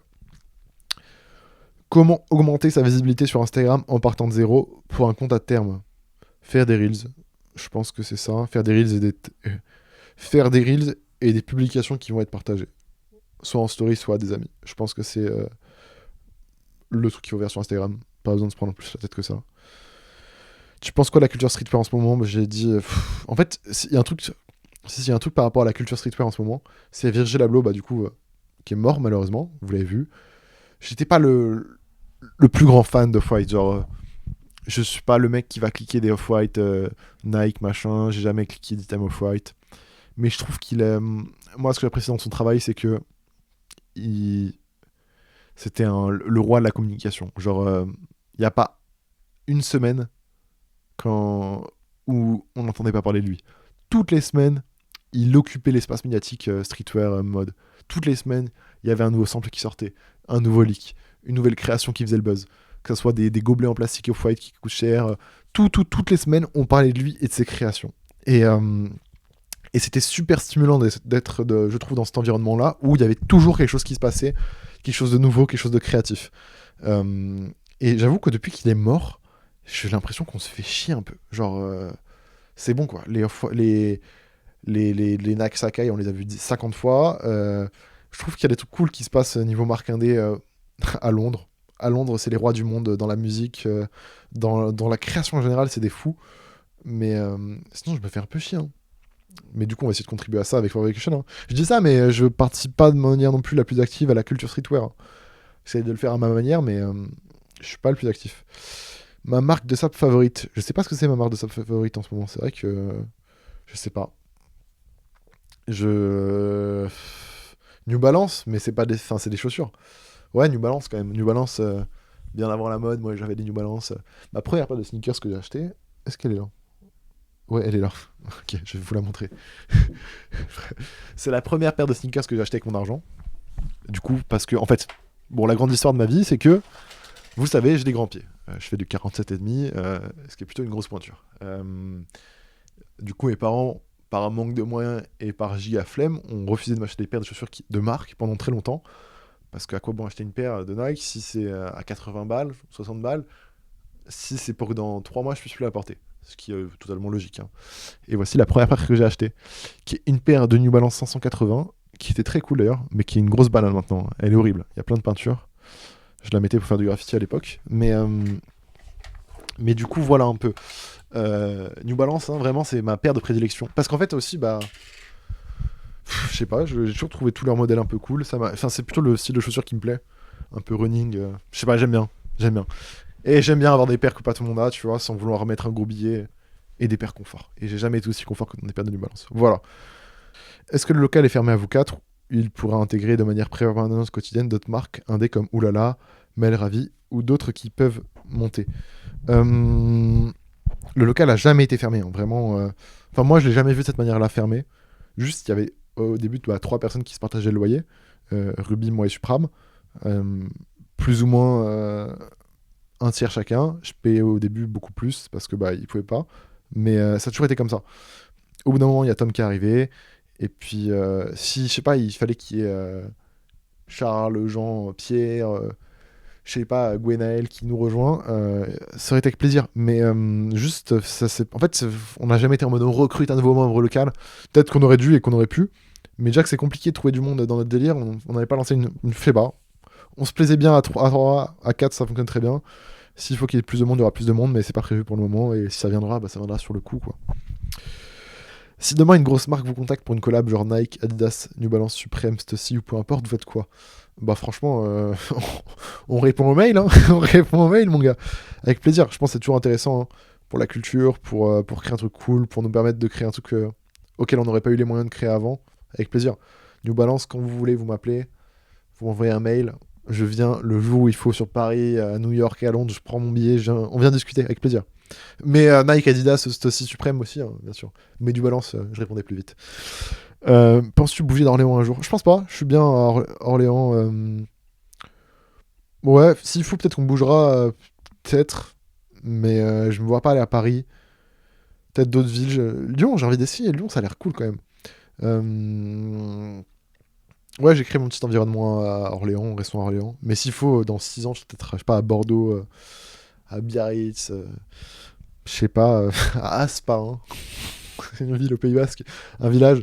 Je sais pas. Franchement, j'aime bien Orléans aujourd'hui. Ça correspond à ce que j'ai besoin. On verra plus tard. Penses-tu recruter pour FV ou d'autres projets? Ouais, ouais, bien sûr. Dès que j'ai les moyens, avec plaisir. Mais d'abord, on va essayer de construire correctement FV, mais dès que j'aurai les moyens, ouais. Comment tu as géré l'aspect juridique au tout début de FV? Je l'ai pas géré, hein. Enfin, micro-entreprise, tu payes tes cotisations à l'URSSAF et ça s'arrête là, quoi. Dès que j'ai eu les moyens, j'ai déposé la marque LINPI. Bon, voilà. Pour l'instant, on n'a pas eu trop de problèmes légaux. Tout s'est bien passé. Mais je pense qu'en société, il va falloir qu'on se rapproche d'un avocat qui comprenne un peu notre business parce que toutes les boîtes maintenant ont des avocats. Enfin, c'est normal d'avoir un avocat qui pour te conseiller et tout. Et c'est quelque chose qui fait peur, mais qui a l'air important en fait. Voilà. Je saute pas mal de questions parce que au final j'ai déjà répondu dans le temps après. Est-ce que tu comptes refaire des concours comme tu avais fait avec la presse de sérigraphie à gagner? Ouais, bientôt, je pense. On vous tiendra au courant. Combien vous payez le loyer approximativement? Je crois que c'est à peu près 800, 850 euros.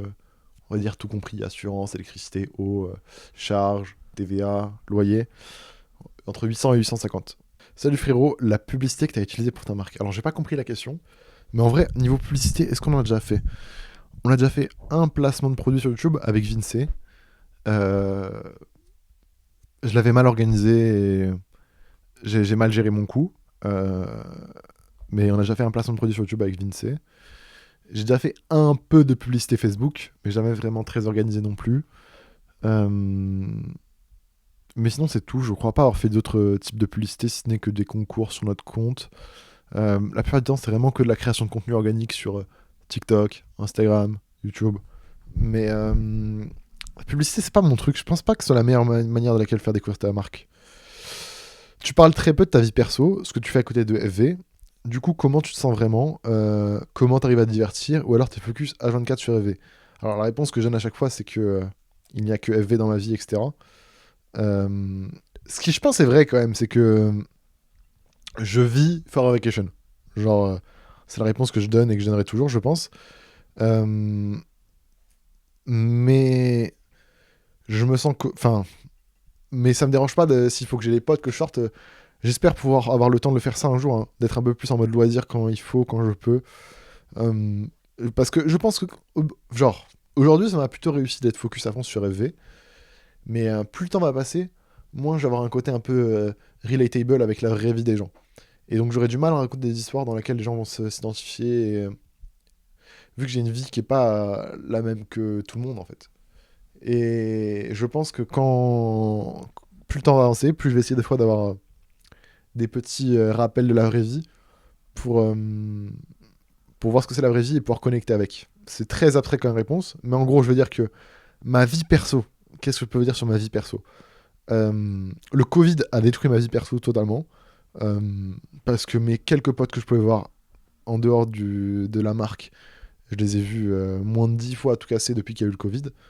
Parce que bah, les confinements, parce que maintenant ils vont au bar, je vais pas au bar parce que bah, je n'ai pas de passe sanitaire et ça m'intéresse pas forcément d'y aller chaque semaine, de boire des bières, machin, etc. Euh, En fait, les gens que je voyais au quotidien pendant ces 2, 3 dernières années, c'était que des collègues, littéralement. Mais qui sont aussi des potes, voire des amis. Mais du coup, c'est pas ma vie perso. Voilà, voilà. En fait, ma vie perso se résume à. Voilà pourquoi elle se résume qu'à ma marque de vêtements. Et je reproche rien au Covid, hein. Si je voulais sortir, j'avais qu'à me vacciner. Malheureusement, j'ai phobie des aiguilles de merde. Là, ça me fait trop peur. Je préfère être dans mon coin. Mais je sais pas, je me sens bien. Je me sens bien. Je me sens bien. Il y a un pote, ça m'a fait un peu bizarre, ça m'a pas fait mal parce que j'attendais rien de cette personne, mais un pote à moi, il y a quelques semaines, j'ai vu, il m'a follow. Et, euh, et c'est con parce que c'est quelqu'un qui était très présent dans le V au tout début. C'était le premier, il achetait tous les produits, on parlait, on sortait. Les premières photos que je postais sur Instagram, c'était avec cette personne-là et tout. Et je pense que j'ai pas été assez présent pour cette personne, à ses yeux, ces derniers temps. Mais parce que je m'identifiais plus du tout, on n'avait plus les mêmes valeurs, plus les mêmes sens d'intérêt, quoi. Parce que les gens qui conduisent bourrés, si je peux ouais, allez vous faire enculer déjà. Et j'ai pas envie de contribuer à leur vie. Enfin, j'ai pas envie de calculer ces gens-là. Et du coup, je me suis un peu éloigné de ces gens-là. Et j'ai vu qu'ils étaient des abonnés de moi en mode ah, gars, on est plus potes. J'étais en mode bon, ok. Ça m'a fait un peu bizarre en mode je m'attendais pas à ça. Mais en vrai, voilà. En vrai, ça va. Juste que si AV fonctionne pas, j'ai rien d'autre. Donc bon, ça a intérêt de fonctionner. Parce que tous mes autres potes, il y en a très peu avec qui je suis encore en contact. Parce que, je sais pas, Forever Action m'a mis tellement dans une vision de la vie différente de la vraie vie, littéralement, que je suis trop décalé avec tellement de personnes. Et vu que je sors pas, que je vais pas rencontrer des gens, qu'il y a quelques temps, je me suis dit que j'arrêtais de boire de l'alcool, etc. C'est. Je sais pas, ça fait longtemps que j'ai pas rencontré une nouvelle personne en dehors de FV. Ça doit faire des années et des années, littéralement. Euh, Vu que je vais à aucun lieu où je rencontre des gens. Euh, donc ça c'est intéressant, je sais pas. Je me sens bien. En vrai, je me sens bien. Je sens pas un manque. Mais peut-être que dans quelques années, ce sera un manque et je regretterai de pas aujourd'hui avoir digué d'autres horizons, on va dire. Mais voilà. Comment t'arrives à te divertir? Bah en fait, c'est que il y a pas que Forever Action. Comme je dis, c'est ma vie. Dans t'as la marque de vêtements, mais des fois quand la marque de vêtements va me saouler, bah je vais aller focus et essayer d'apprendre des choses sur YouTube, qui va être un peu mon loisir à côté. et dès que ça avance plus, bah, je vais remettre sur rêver, etc. J'alterne en fait. C'est que dans ma bulle que je me suis construite, j'ai mon travail, mes loisirs et deux trois petits passe-temps. Voilà. Mais oui, je suis H24 focus sur rêver. Combien de centimètres du coup? Combien je mesure? Je suppose. Sinon, c'est vraiment bizarre. Je mesure 1m92. Réponse officielle, vérifiée. Tout ce que vous voulez. 1m92. Du coup, je suis grand. Spoiler alert, je suis vraiment grand. C'est au pop-up, on a fait que me dire ça. Oui, je suis grand. Voilà, c'est. Je sais pas ce que tu feras de cette information-là, mais ouais, voilà. Vas-tu vendre des accessoires insolites comme Supreme avec Forection? Alors, mon gars, tu crois pas si bien dire. Avec Tom, on a une idée de génie d'un accessoire pour lui qui sort bientôt. Dans quelques jours, peut-être même à l'heure à laquelle ce podcast sortira. Mais ouais, de fou, de fou. J'ai trop d'idées débiles, de trucs marrants et tout. On va bosser ça dès qu'on peut. Ou même des accessoires vus et revus comme des briquets, porte-clés. Oui. En fait, c'est juste que c'est des items. Je serais me concentrer sur faire de la confection qu'aller faire des accessoires un peu débiles. Mais oui, pour cet été, on a eu des idées d'accessoires plutôt cool. Ouais, en vrai, oui, on bosse dessus. Es-tu heureux dans ta vie? Et sinon, quand est-ce que tu penses l'être? Je pense être heureux, hein. Je pense que en tout cas, je pense que j'ai jamais été aussi heureux, je suppose. Je sais pas. J'ai l'impression qu'à chaque fois que je disais que j'étais heureux, je me mentais un peu à moi-même des fois. Tu sais, j'essayais de dire ça pour me convaincre. Je pense que ça va. Ouais, en vrai, je pense que ça va, hein. Genre, on passe en société, j'ai la chance de pouvoir faire des drops de vêtements qui fonctionnent, d'être entouré de gens cool, d'être en santé de fou, alors que je mange trop mal, que je fais pratique pas des sports, même si je suis quand même vachement actif tous les jours. Euh, j'ai la chance d'avoir un petit peu d'argent quand j'en ai besoin, de pouvoir voyager. Franchement, ça va, hein. Ça va, hein. Franchement, c'est cool, hein. La vie est belle. Genre, je vais pas me plaindre. Je pense qu'il y a des gens qui sont beaucoup plus malheureux que moi. Mais je pense pas être au stade tout en haut, tu vois. Quand je suis pas encore le roi du monde. Mais un jour, un jour, un jour. Je sais pas comment vous me percevez. Je sais pas si vous me percevez comme malheureux de ouf ou comme si vous me percevez comme heureux. Ce serait assez marrant, enfin, je serais assez intéressant d'avoir votre point de vue là-dessus. On a 1h30 d'enregistrement. Eh ben, dis donc. T'as conscience de l'impact que tu as sur les gens à travers les simples actions que tu peux faire en créant du contenu sur internet. C'est marrant parce qu'au début j'avais zéro idée. J'étais en mode ouais, bon, ok, je fais des vidéos, mais est-ce que vraiment j'ai un impact? Je sais pas. Franchement, j'étais pas convaincu par ça. Et puis en fait, j'ai créé du contenu, je me suis fait connaître. Et genre, il y a eu 6 mois de décalage, un an avec une grosse vague. Et, euh, et j'ai vu beaucoup de marques se lancer. Genre, je me suis dit peut-être que j'y suis pour quelque chose. Et quand sur TikTok j'ai commencé à voir, ou sur Instagram, que les mecs qui faisaient de la sérigraphie et tout, j'étais en mode ah putain, ça se trouve, c'est grâce à moi. Et il y a un jour où j'ai mis en avant le service d'un pote qui vendait des cadres de sérigraphie, qui s'appelait. Il s'appelait comment? Je sais plus. Il faisait des cadres de sérigraphie personnalisés. Et j'ai vu que je vendais genre plusieurs cadres par jour de sérigraphie. Peut-être 3 4 par jour. Et donc c'est-à-dire qu'il y a 3 4 mecs par jour qui se lançaient et qui lançaient leur marque. Et je l'ai vu là récemment avec Printful. Printful, on a fait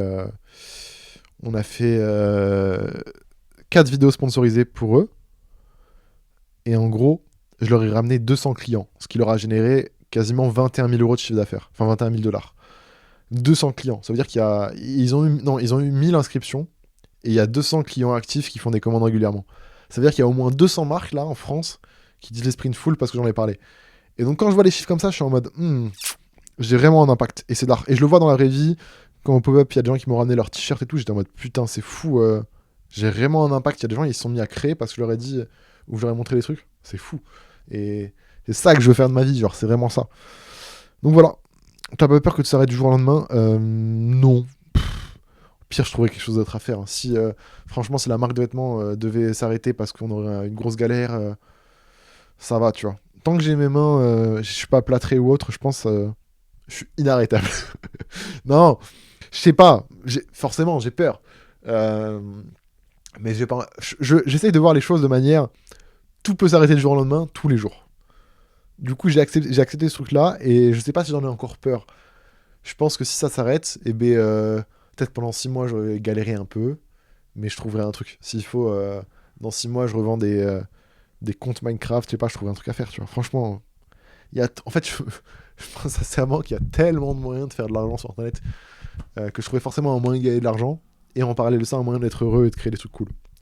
Donc voilà. À quand le prochain pop-up? Je sais pas, mais cette année. Cette année. Un avis sur la giga cut Tom. C'est sûr que c'est. Qui... Alors, Tom, est-ce que c'est toi qui as posé cette question? Ça le filmait. Bizarre, bizarre, bizarre.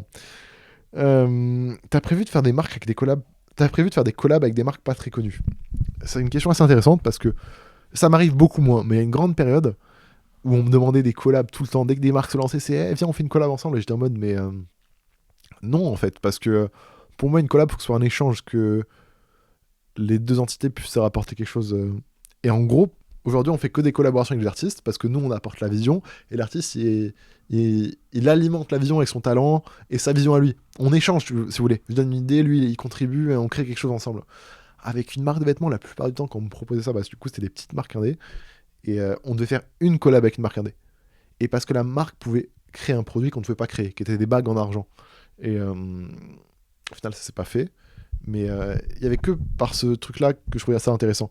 Mais si c'est pour faire des marques, des collabs avec des marques qui n'ont pas un univers plus cool que le nôtre ou plus intéressant, qui n'ont pas des procédés de création plus intéressants que nous, est-ce que c'est vraiment intéressant si ce n'est que pour envoyer du buzz à la marque d'en face? Je sais pas. Et je dis pas ça en mode nous on a du buzz, j'ai juste que c'est pas forcément intéressant comme échange.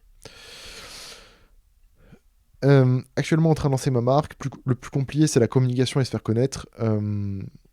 J'ai fait un très bon lancement, notamment grâce aux personnes qui me donnent de la force à fond, mais toucher un public plus large est plus compliqué, des idées de communication très fortes. Alors, des idées de communication très fortes, mon gars, je peux dire que si j'en ai, je vais les garder.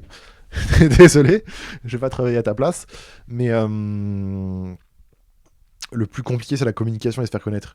Je sais pas, hein. Peut-être pour toi, ouais. Mais pour moi, c'est créer des bons produits, par exemple, tu vois. Des idées débiles, j'en ai tous les jours. Vraiment. Je pense que faut pas vouloir percer tout de suite. Je pense que si tu fais des bons produits, ils finiront un jour ou l'autre si tu communiques un peu par se faire connaître. Euh, Et pourquoi enfin, ouais, ça, déjà, est-ce que vous communiquez? Communiquer, ça peut être. Communiquer, c'est pas faire un post Instagram avec ta drop list quand ça sort. Communiquer, c'est raconter une histoire, potentiellement collaborer avec du monde, échanger, créer, rencontrer des gens, créer du contenu.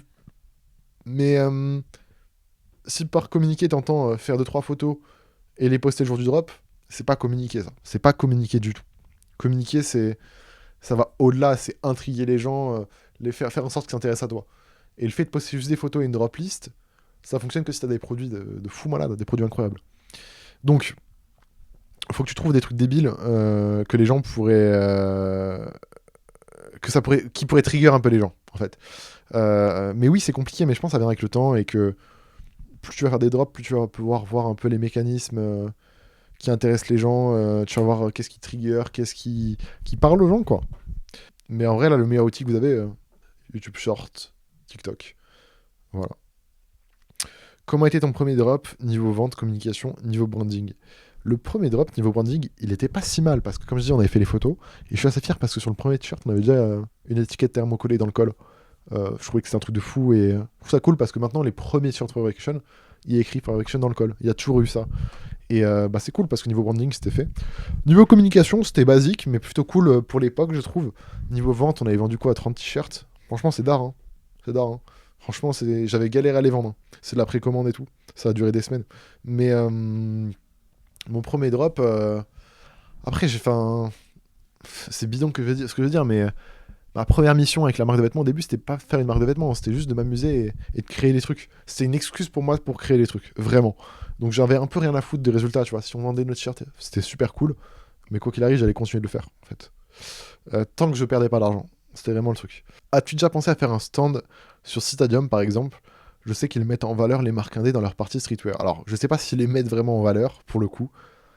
Je sais pas. J'avais eu la discussion avec différentes personnes. Je peux pas si je peux citer les blazes, mais on parlait du cas de Waze qui avait vendu chez Stadium. Et la question qu'on se posait dans le groupe, c'est est-ce que vraiment les gens qui achetaient les vêtements Waze chez Stadium, c'était des gens qui connaissaient pas Waze? Et je pense qu'en fait, c'était totalement des gens qui connaissaient Waze, qui allaient soutenir ou qui pensaient soutenir en achetant Stadium, alors que ces gens-là, s'ils voulaient vraiment l'item, ils l'auraient acheté sur le site. En fait, ce que je veux dire par là, c'est que Stadium, c'est cool et tout, sauf qu'ils prennent entre 40 et 50% de ton chiffre d'affaires quand tu vas là-bas. Je pense que les deals sont différents pour chaque personne. Mais j'ai entendu plein de fois des gens qui ont vendu là-bas, et à chaque fois, on te prenait quasiment la moitié. En gros, tu vends un t-shirt à 30 euros, Stadium te prend 15 euros. De ce que j'avais compris. Et c'est pas une personne qui m'a dit ça, c'est genre vraiment 4, 5, 6 personnes qui vendaient là-bas qui m'ont dit ça. Donc, est-ce que j'ai envie de me faire bouffer la moitié de l'argent que je génère juste parce que je vends un Stadium? Je sais pas. Je préférerais faire un pop-up en chez Stadium pour troller que vendre un Stadium. Stadium, c'est cool, mais est-ce que j'ai besoin d'eux? Je pense pas. Est-ce que c'est stylé? Moi, je trouve pas ça forcément stylé. Quand je vais là-bas, j'ai jamais été surpris par les vêtements que je voyais là-bas. Genre, j'ai l'impression que sans Vanity Stadium ou autre, j'ai l'impression que quand tu vas là-bas, t'as plein de marques, c'est super cool, mais toutes les marques, elles proposent toujours les mêmes produits, c'est des t-shirts de bonne qualité avec un logo. Ça s'arrête là. Et je vois jamais vraiment des t-shirts ou des pièces que je trouve, oh putain, dinguerie, quoi. Peut-être que j'y vais pas assez souvent, peut-être que j'y vais pas au bon moment, peut-être que je m'arrête pas sur les bonnes marques, c'est possible. C'est possible. Mais peut-être qu'un jour on fera un truc à Stadium, mais je vois pas l'intérêt pour nous. Autant faire un pop-up en Indé ou chez Cockers. Genre, qu'est-ce que j'irais faire chez Stadium? Si je veux toucher le mainstream, je fais des TikTok. Vraiment, je vais pas chez Stadium. Ça me coûtera beaucoup moins cher. Hein. Comment tu procèdes les bordereaux d'envoi et l'actualisation des états de livraison entre le site et la plateforme d'envoi de colis? Je passe par SoundCloud qui automatise tout. J'appuie sur un bouton, ça me sort une étiquette, je la colle. C'est tout. Et le mec a automatiquement un mail et tout. Ok, là il y a un mec qui m'a fait 10 questions. À ton premier drop, tu pensais faire combien de ventes? Je pensais quand même faire suffisamment pour faire la précommande. Donc ce qui était genre 15, 20, et j'ai réussi à en faire du coup vendre tout dans le long terme 30. Penses-tu faire des calls avec des petites marques? Bolt, BE, Brand, Space Dream, je connais pas, je suis désolé.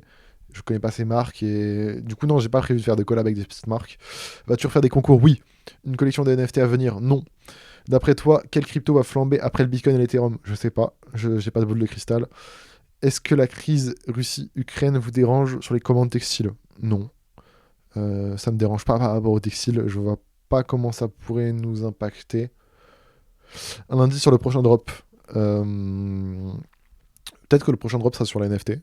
On va faire un t-shirt avec un NFT et tout. Enfin, dinguerie. Franchement, celui-là, je suis fier, je suis fier. C'est pas juste un t-shirt, vous allez voir. Mais c'est pas un truc que vous pourrez. Bref, vous verrez. Comptes-tu partir à la guerre, Greg, tu es Je sais pas, frère, je sais pas. Je suis tellement pas dans la politique et tout ça. Je dis pas que c'est pas mon problème, mais que je suis pas. Je me sens pas. Enfin, si, je me sens concerné, mais. Je suis loin de ça dans ma tête. J'ai d'autres problèmes à gérer avec moi-même avant. Mais s'il faut, il faut. Hein. Après, c'est pas moi. Regardez mon bras. Je suis un spaghetti sur pattes, je vais pas faire grand-chose. Et la politique m'intéresse pas. Comptes-tu aider, rejoindre d'autres projets que FV? Aider, rejoindre, aider, bah, je le fais tous les jours avec mes vidéos YouTube, mes podcasts et tout. Rejoindre, je suis pas fermé, mais je vois pas quel projet m'intéresserait au point de prendre ça à côté de FV. Est-ce que ta vie me plaît? Est-ce que ta vie te plaît? Es-tu heureux? Comme j'ai dit, je pense que je quand même, ça va heureux. Est-ce que ma vie me plaît? Oui, mais elle pourrait être encore plus incroyable si avec un peu plus d'argent. Non, en vrai, oui, ça va, la vie est belle. La vie est belle. Est-ce qu'elle me plaît? Je pense que c'est cool. Je suis dans un environnement cool. Est-ce que tu penses être bloqué par le nom de ta marque un jour? C'est marrant comme question. Je pense pas. Je vois pas pourquoi ça me porterait préjudice. Ce qui est chiant, c'est qu'on n'a pas de logo. Mais à part ça, ça va. Hein, je trouve le nom qui pète sa mère. Il correspond à tout ce que j'ai envie de faire. C'est vrai, c'est cool. Est-ce qu'une production textile 100% française est réellement possible? Je sais pas. Il y a beaucoup de marques qui disent Made in France alors que c'est pas totalement Made in France. Peu importe, elles font ce qu'elles veulent, c'est pas mon problème. Moi c'est fabriqué au Maroc ou en Égypte, et c'est toujours expliqué à chaque fois. Ou en Chine, certains produits. Mais ça m'intéresse pas, le Made in France. Tu penses quoi des marques de fringues pour hipsters qui revendiquent à 100% françaises? Bah, elles font ce qu'elles veulent. Pour une marque de vêtements, tu penses quel réseau social marche le mieux encore en 2022? TikTok, mon gars. Hein. Genre, tu dis ça en mode aucun réseau ne fonctionne. TikTok, ça fait peut-être 3 ans que je vous bassine avec et ça a jamais aussi bien fonctionné qu'aujourd'hui. Hein. Juste, faut faire raconter des bonnes histoires et faire des bonnes vidéos. Je pense que N'importe quel réseau, si tu sais faire du bon contenu, le réseau là, il sera là. Le réseau, il sera là pour te mettre en avant, hein. C'est entre guillemets aussi simple que ça. Mais non, je pense que c'est. Enfin, ouais, TikTok, YouTube Short, je pense que YouTube, il y a un truc à faire. Moi, je suis convaincu que YouTube, il y a un truc à faire. C'est pas que je vais essayer de me lancer sur YouTube quand j'aurai l'opportunité, quand j'aurai les couilles aussi de le faire. Mais TikTok, TikTok, YouTube Short, Twitter, je pense qu'il y a des trucs à faire aussi. Voilà, après, je pense qu'il y a des trucs à faire partout en fait. Ça se trouve, tu pourrais créer une marque de vêtements que sur WhatsApp ou Telegram, hein. Ça pourrait très bien fonctionner, hein. Juste, faut bien comprendre les codes du réseau et créer un truc qui intéresse suffisamment le réseau pour qu'il te mette en avant. Là, on va passer aux questions sur Instagram. Alors bon, je pense qu'elles sont un peu plus light ou freestyle. Oh, un peu ce que les gens me demandent. Quand aimerais-tu revenir sur YouTube et avec quel contenu? Bah putain, génial. Merci Noah pour la question. Quand j'aurai les moyens de mettre moins de temps dans FV, quand du coup il y aura plus de personnes qui bosseront dessus et que je serai moins indispensable. Là aujourd'hui, si je pars d'FV, on fout en l'air la marque. Donc pour l'instant, je reste sur FV, ça me parle.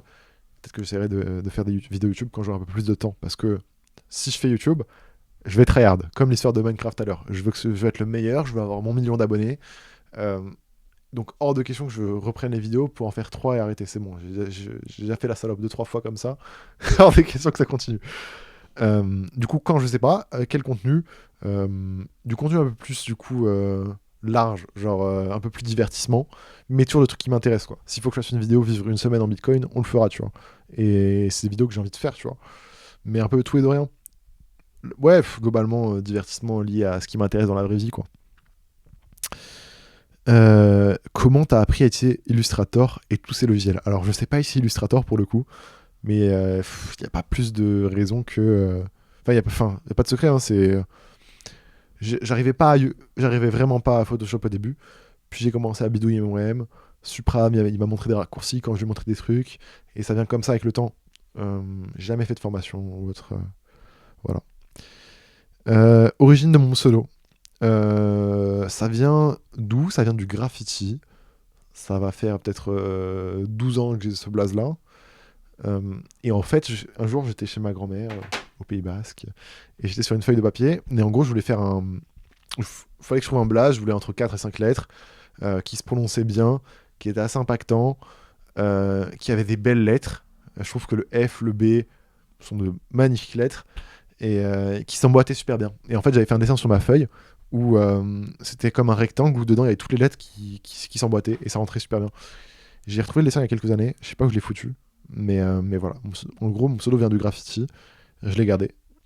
Passer le cap de se filmer soi-même, faire des vidéos, mon gars, il n'y a pas de secret que faire des vidéos, tu fais des vidéos, au début ça va être moche, tu seras pas à l'aise, puis plus tu vas te voir, plus tu vas faire des montages, plus tu vas voir toi-même ta gueule, plus tu vas l'accepter et réussir à faire un truc. Là, si vous voulez vous me vanner vite fait, vous allez voir mes premières vidéos YouTube, elles sont toujours en ligne, en tout cas les vidéos Flub, vous allez voir, c'était pas ça, hein. J'étais pas à l'aise, ça me disait pas pout à la caméra, non, c'était vraiment, je bougeais pas, j'étais... Yo, c'est Flub, aujourd'hui je vais présenter 5 artistes Instagram. Et là, je bougeais pas, je transpirais de fou. Alors qu'aujourd'hui, je suis pendant 2 heures là, je parle comme un débile avec une caméra, tu vois. Est-ce que si t'avais eu une école post-bac, la finalité aurait été la même, développer ta marque? Bah, je pense qu'il n'y aurait pas Foreign Vacation, hein. Si j'avais été accepté pour des études post-bac, j'aurais fini où? Certainement en DUT MMI. Et de ce que j'ai l'impression. J'aurais été un peu intéressé par tous les sujets, mais est-ce que j'aurais vraiment appris les trucs? Je sais pas. Je pense que j'aurais été un peu dans la vie étudiante. Enfin, je sais pas, hein. À tout moment, j'aurais eu des potes totalement différents, peut-être une meuf. Ça m'aurait éloigné de faire une marque de vêtements et de créer des trucs, hein. Je sais pas. Franchement, je sais pas. Très bonne question. Je serais curieux de voir, moi, dans un univers parallèle, ce que j'aurais fait si j'avais été en études supérieures. Je pense que ouais, ça aurait été DUT MMI et je me serais arrêté là. Et après, j'aurais peut-être fait de la presta photo ou vidéo, ce que je faisais pas mal avant la marque de vêtements. Je faisais des vidéos et des photos pour des mecs qui me respectaient pas, mais mais on est là. Je pense pas que j'aurais été aussi heureux qu'aujourd'hui, en tout cas. Question complexe, mais as-tu une philosophie de vie construite où tu vis la vie comme elle te vient? YOLO, hein. Franchement, en ce moment, je suis vraiment en mode YOLO sur tout ce qui se passe. J'interagis beaucoup avec des gens qui ont des métiers où vous devrez faire attention, des comptables, des avocats et tout, ou juste des gens un peu plus pros dans certains domaines. Et avant, je me prenais trop la tête à comment j'écrivais bien mes messages et tout, et maintenant je suis en mode vas-y, YOLO, c'est moi-même. Peut-être il y a des fautes, peut-être c'est mal écrit et tout. Je me prends un peu moins la tête avec chacune de mes actions. Genre, dès que je dois faire un truc, je le fais, et on verra après les conséquences. Ce qui est peut-être pas la meilleure manière, mais je vis beaucoup en visant les choses comme ça. Ce que je recommande pas, mais pour l'instant, je suis très heureux avec ce truc-là. Je me prends beaucoup moins la tête. Je cache rien à personne. En tout cas, j'ai l'impression de cacher rien à personne. Ça va, quoi. Ça va. J'ai pas de philosophie de vie. Je sais pas, il y a quoi on pourrait dire stoïcisme. Je sais pas, ces trucs-là, je connais pas plus que ça. Pourquoi n'ouvres-tu pas un magasin? Maxime Bacoy, la première fois qu'il est venu à Orléans, en gros, il est venu quelque temps à Orléans pour un peu expérimenter dans sa vie, avec moi à côté. Et on était en mode go, on va ouvrir une boutique et tout. On avait une idée un peu de concept store très cool à faire à Orléans. Je pense qu'avec du recul, ça aurait été une giga bêtise. Heureusement que ça s'est jamais fait. Mais on avait pensé à faire une boutique. Mais en n'ayant aucune idée de ce que c'était vraiment d'avoir une boutique. Parce qu'une boutique, le problème, c'est que tu dois être là H24 pour accueillir des clients. C'est tellement de nouveaux trucs que je connais pas et tout. Ça aurait été un peu compliqué. L'avantage d'une boutique sur Internet, c'est que tu vends des vêtements, t'as beaucoup moins de frais, t'as pas de loyer, t'as pas d'assurance à payer pour un local qui accueille du public, t'as pas tout ça. Ta boutique elle est ouverte 24 heures sur 24, 7 jours sur 7. Franchement, c'est un peu vouloir s'embêter de faire une boutique qui est ouverte tous les jours, hein. En tout cas pour mon cas. Et ce serait pas rentable. En tout cas, si je devais faire une boutique, ce serait pas forcément une boutique AV, je pense. Parce que jamais c'est rentable avec. On vend pas assez pour ouvrir une boutique de vêtements, hein. Même à Paris, jamais de la vie. Ça coûterait beaucoup trop cher. Mais j'aimerais bien un jour expérimenter le côté physique, comme je dis tout le temps. Et pourquoi pas ouvrir une boutique, mais ce serait pas AV. Voilà. Non, en vrai, c'était kiffant. Je sais pas si vous avez kiffé ce format-là, parce que c'est quand même 1h40 de moi qui répond à tout et n'importe quoi, qui parle des fois vite, qui articule pas. J'ai fait du mieux que je pouvais. Voilà, vous avez pu voir mon avis sur pas mal de choses différentes. Comme je dis, faut pas prendre mes réponses comme étant la réponse universelle à cette question. Peut-être que dans 6 mois, je me contredirai totalement. J'ai répondu un peu, pas au hasard, mais genre, j'ai une question, je réponds 10 secondes après, comme si je discutais avec des gens. Moi, je kiffe ce format-là. Je trouve que c'est cool de parler d'autant de sujets différents. Mais voilà, peut-être vous allez réagir à certains sujets. Voilà où j'en suis dans ma vie. J'espère que le 21 mars, on aura notre cabis et on pourra relancer la boutique. C'est quelque chose que j'ai hâte, c'est un nouveau truc à explorer. Vous allez avoir plein de podcasts qui vont parler de ce que c'est d'avoir une société. On est parti sur une SARL. Peut-être que je ferai un podcast pour raconter tout ça, ouais. Ça pourrait être intéressant. Et voilà. N'hésitez pas à vous abonner au podcast si c'est pas déjà fait. Je pense que si, en vrai, si vous écoutez de ça. Mais je sais que sur YouTube, genre, au moins 70% de gens qui écoutent les podcasts ne sont pas abonnés, ce qui est fou. Du coup, abonnez-vous pour pas rater les prochains épisodes. Parce que je les partage pas tout le temps sur Twitter ou sur Instagram. Des fois, je dis rien. Du coup, il y a que les gens qui sont abonnés qui savent. Et voilà. Merci à tous, sincèrement, d'avoir écouté tout ça. J'espère que ça vous a intéressé. On se retrouve la semaine prochaine pour une nouvelle vidéo, pour un nouveau podcast. D'ailleurs, si vous avez aimé ce podcast-là, si vous aimez en général le podcast, n'hésitez pas à mettre 5 étoiles sur Spotify, sur Apple Podcast. C'est le meilleur moyen pour nous de faire en sorte qu'il monte dans les classements. Qui dit monter dans les classements dit de meilleurs guests potentiellement. Peut-être un jour gagner de l'argent. Qui sait, ce serait fou. Et ce serait en partie grâce à vous. Merci beaucoup.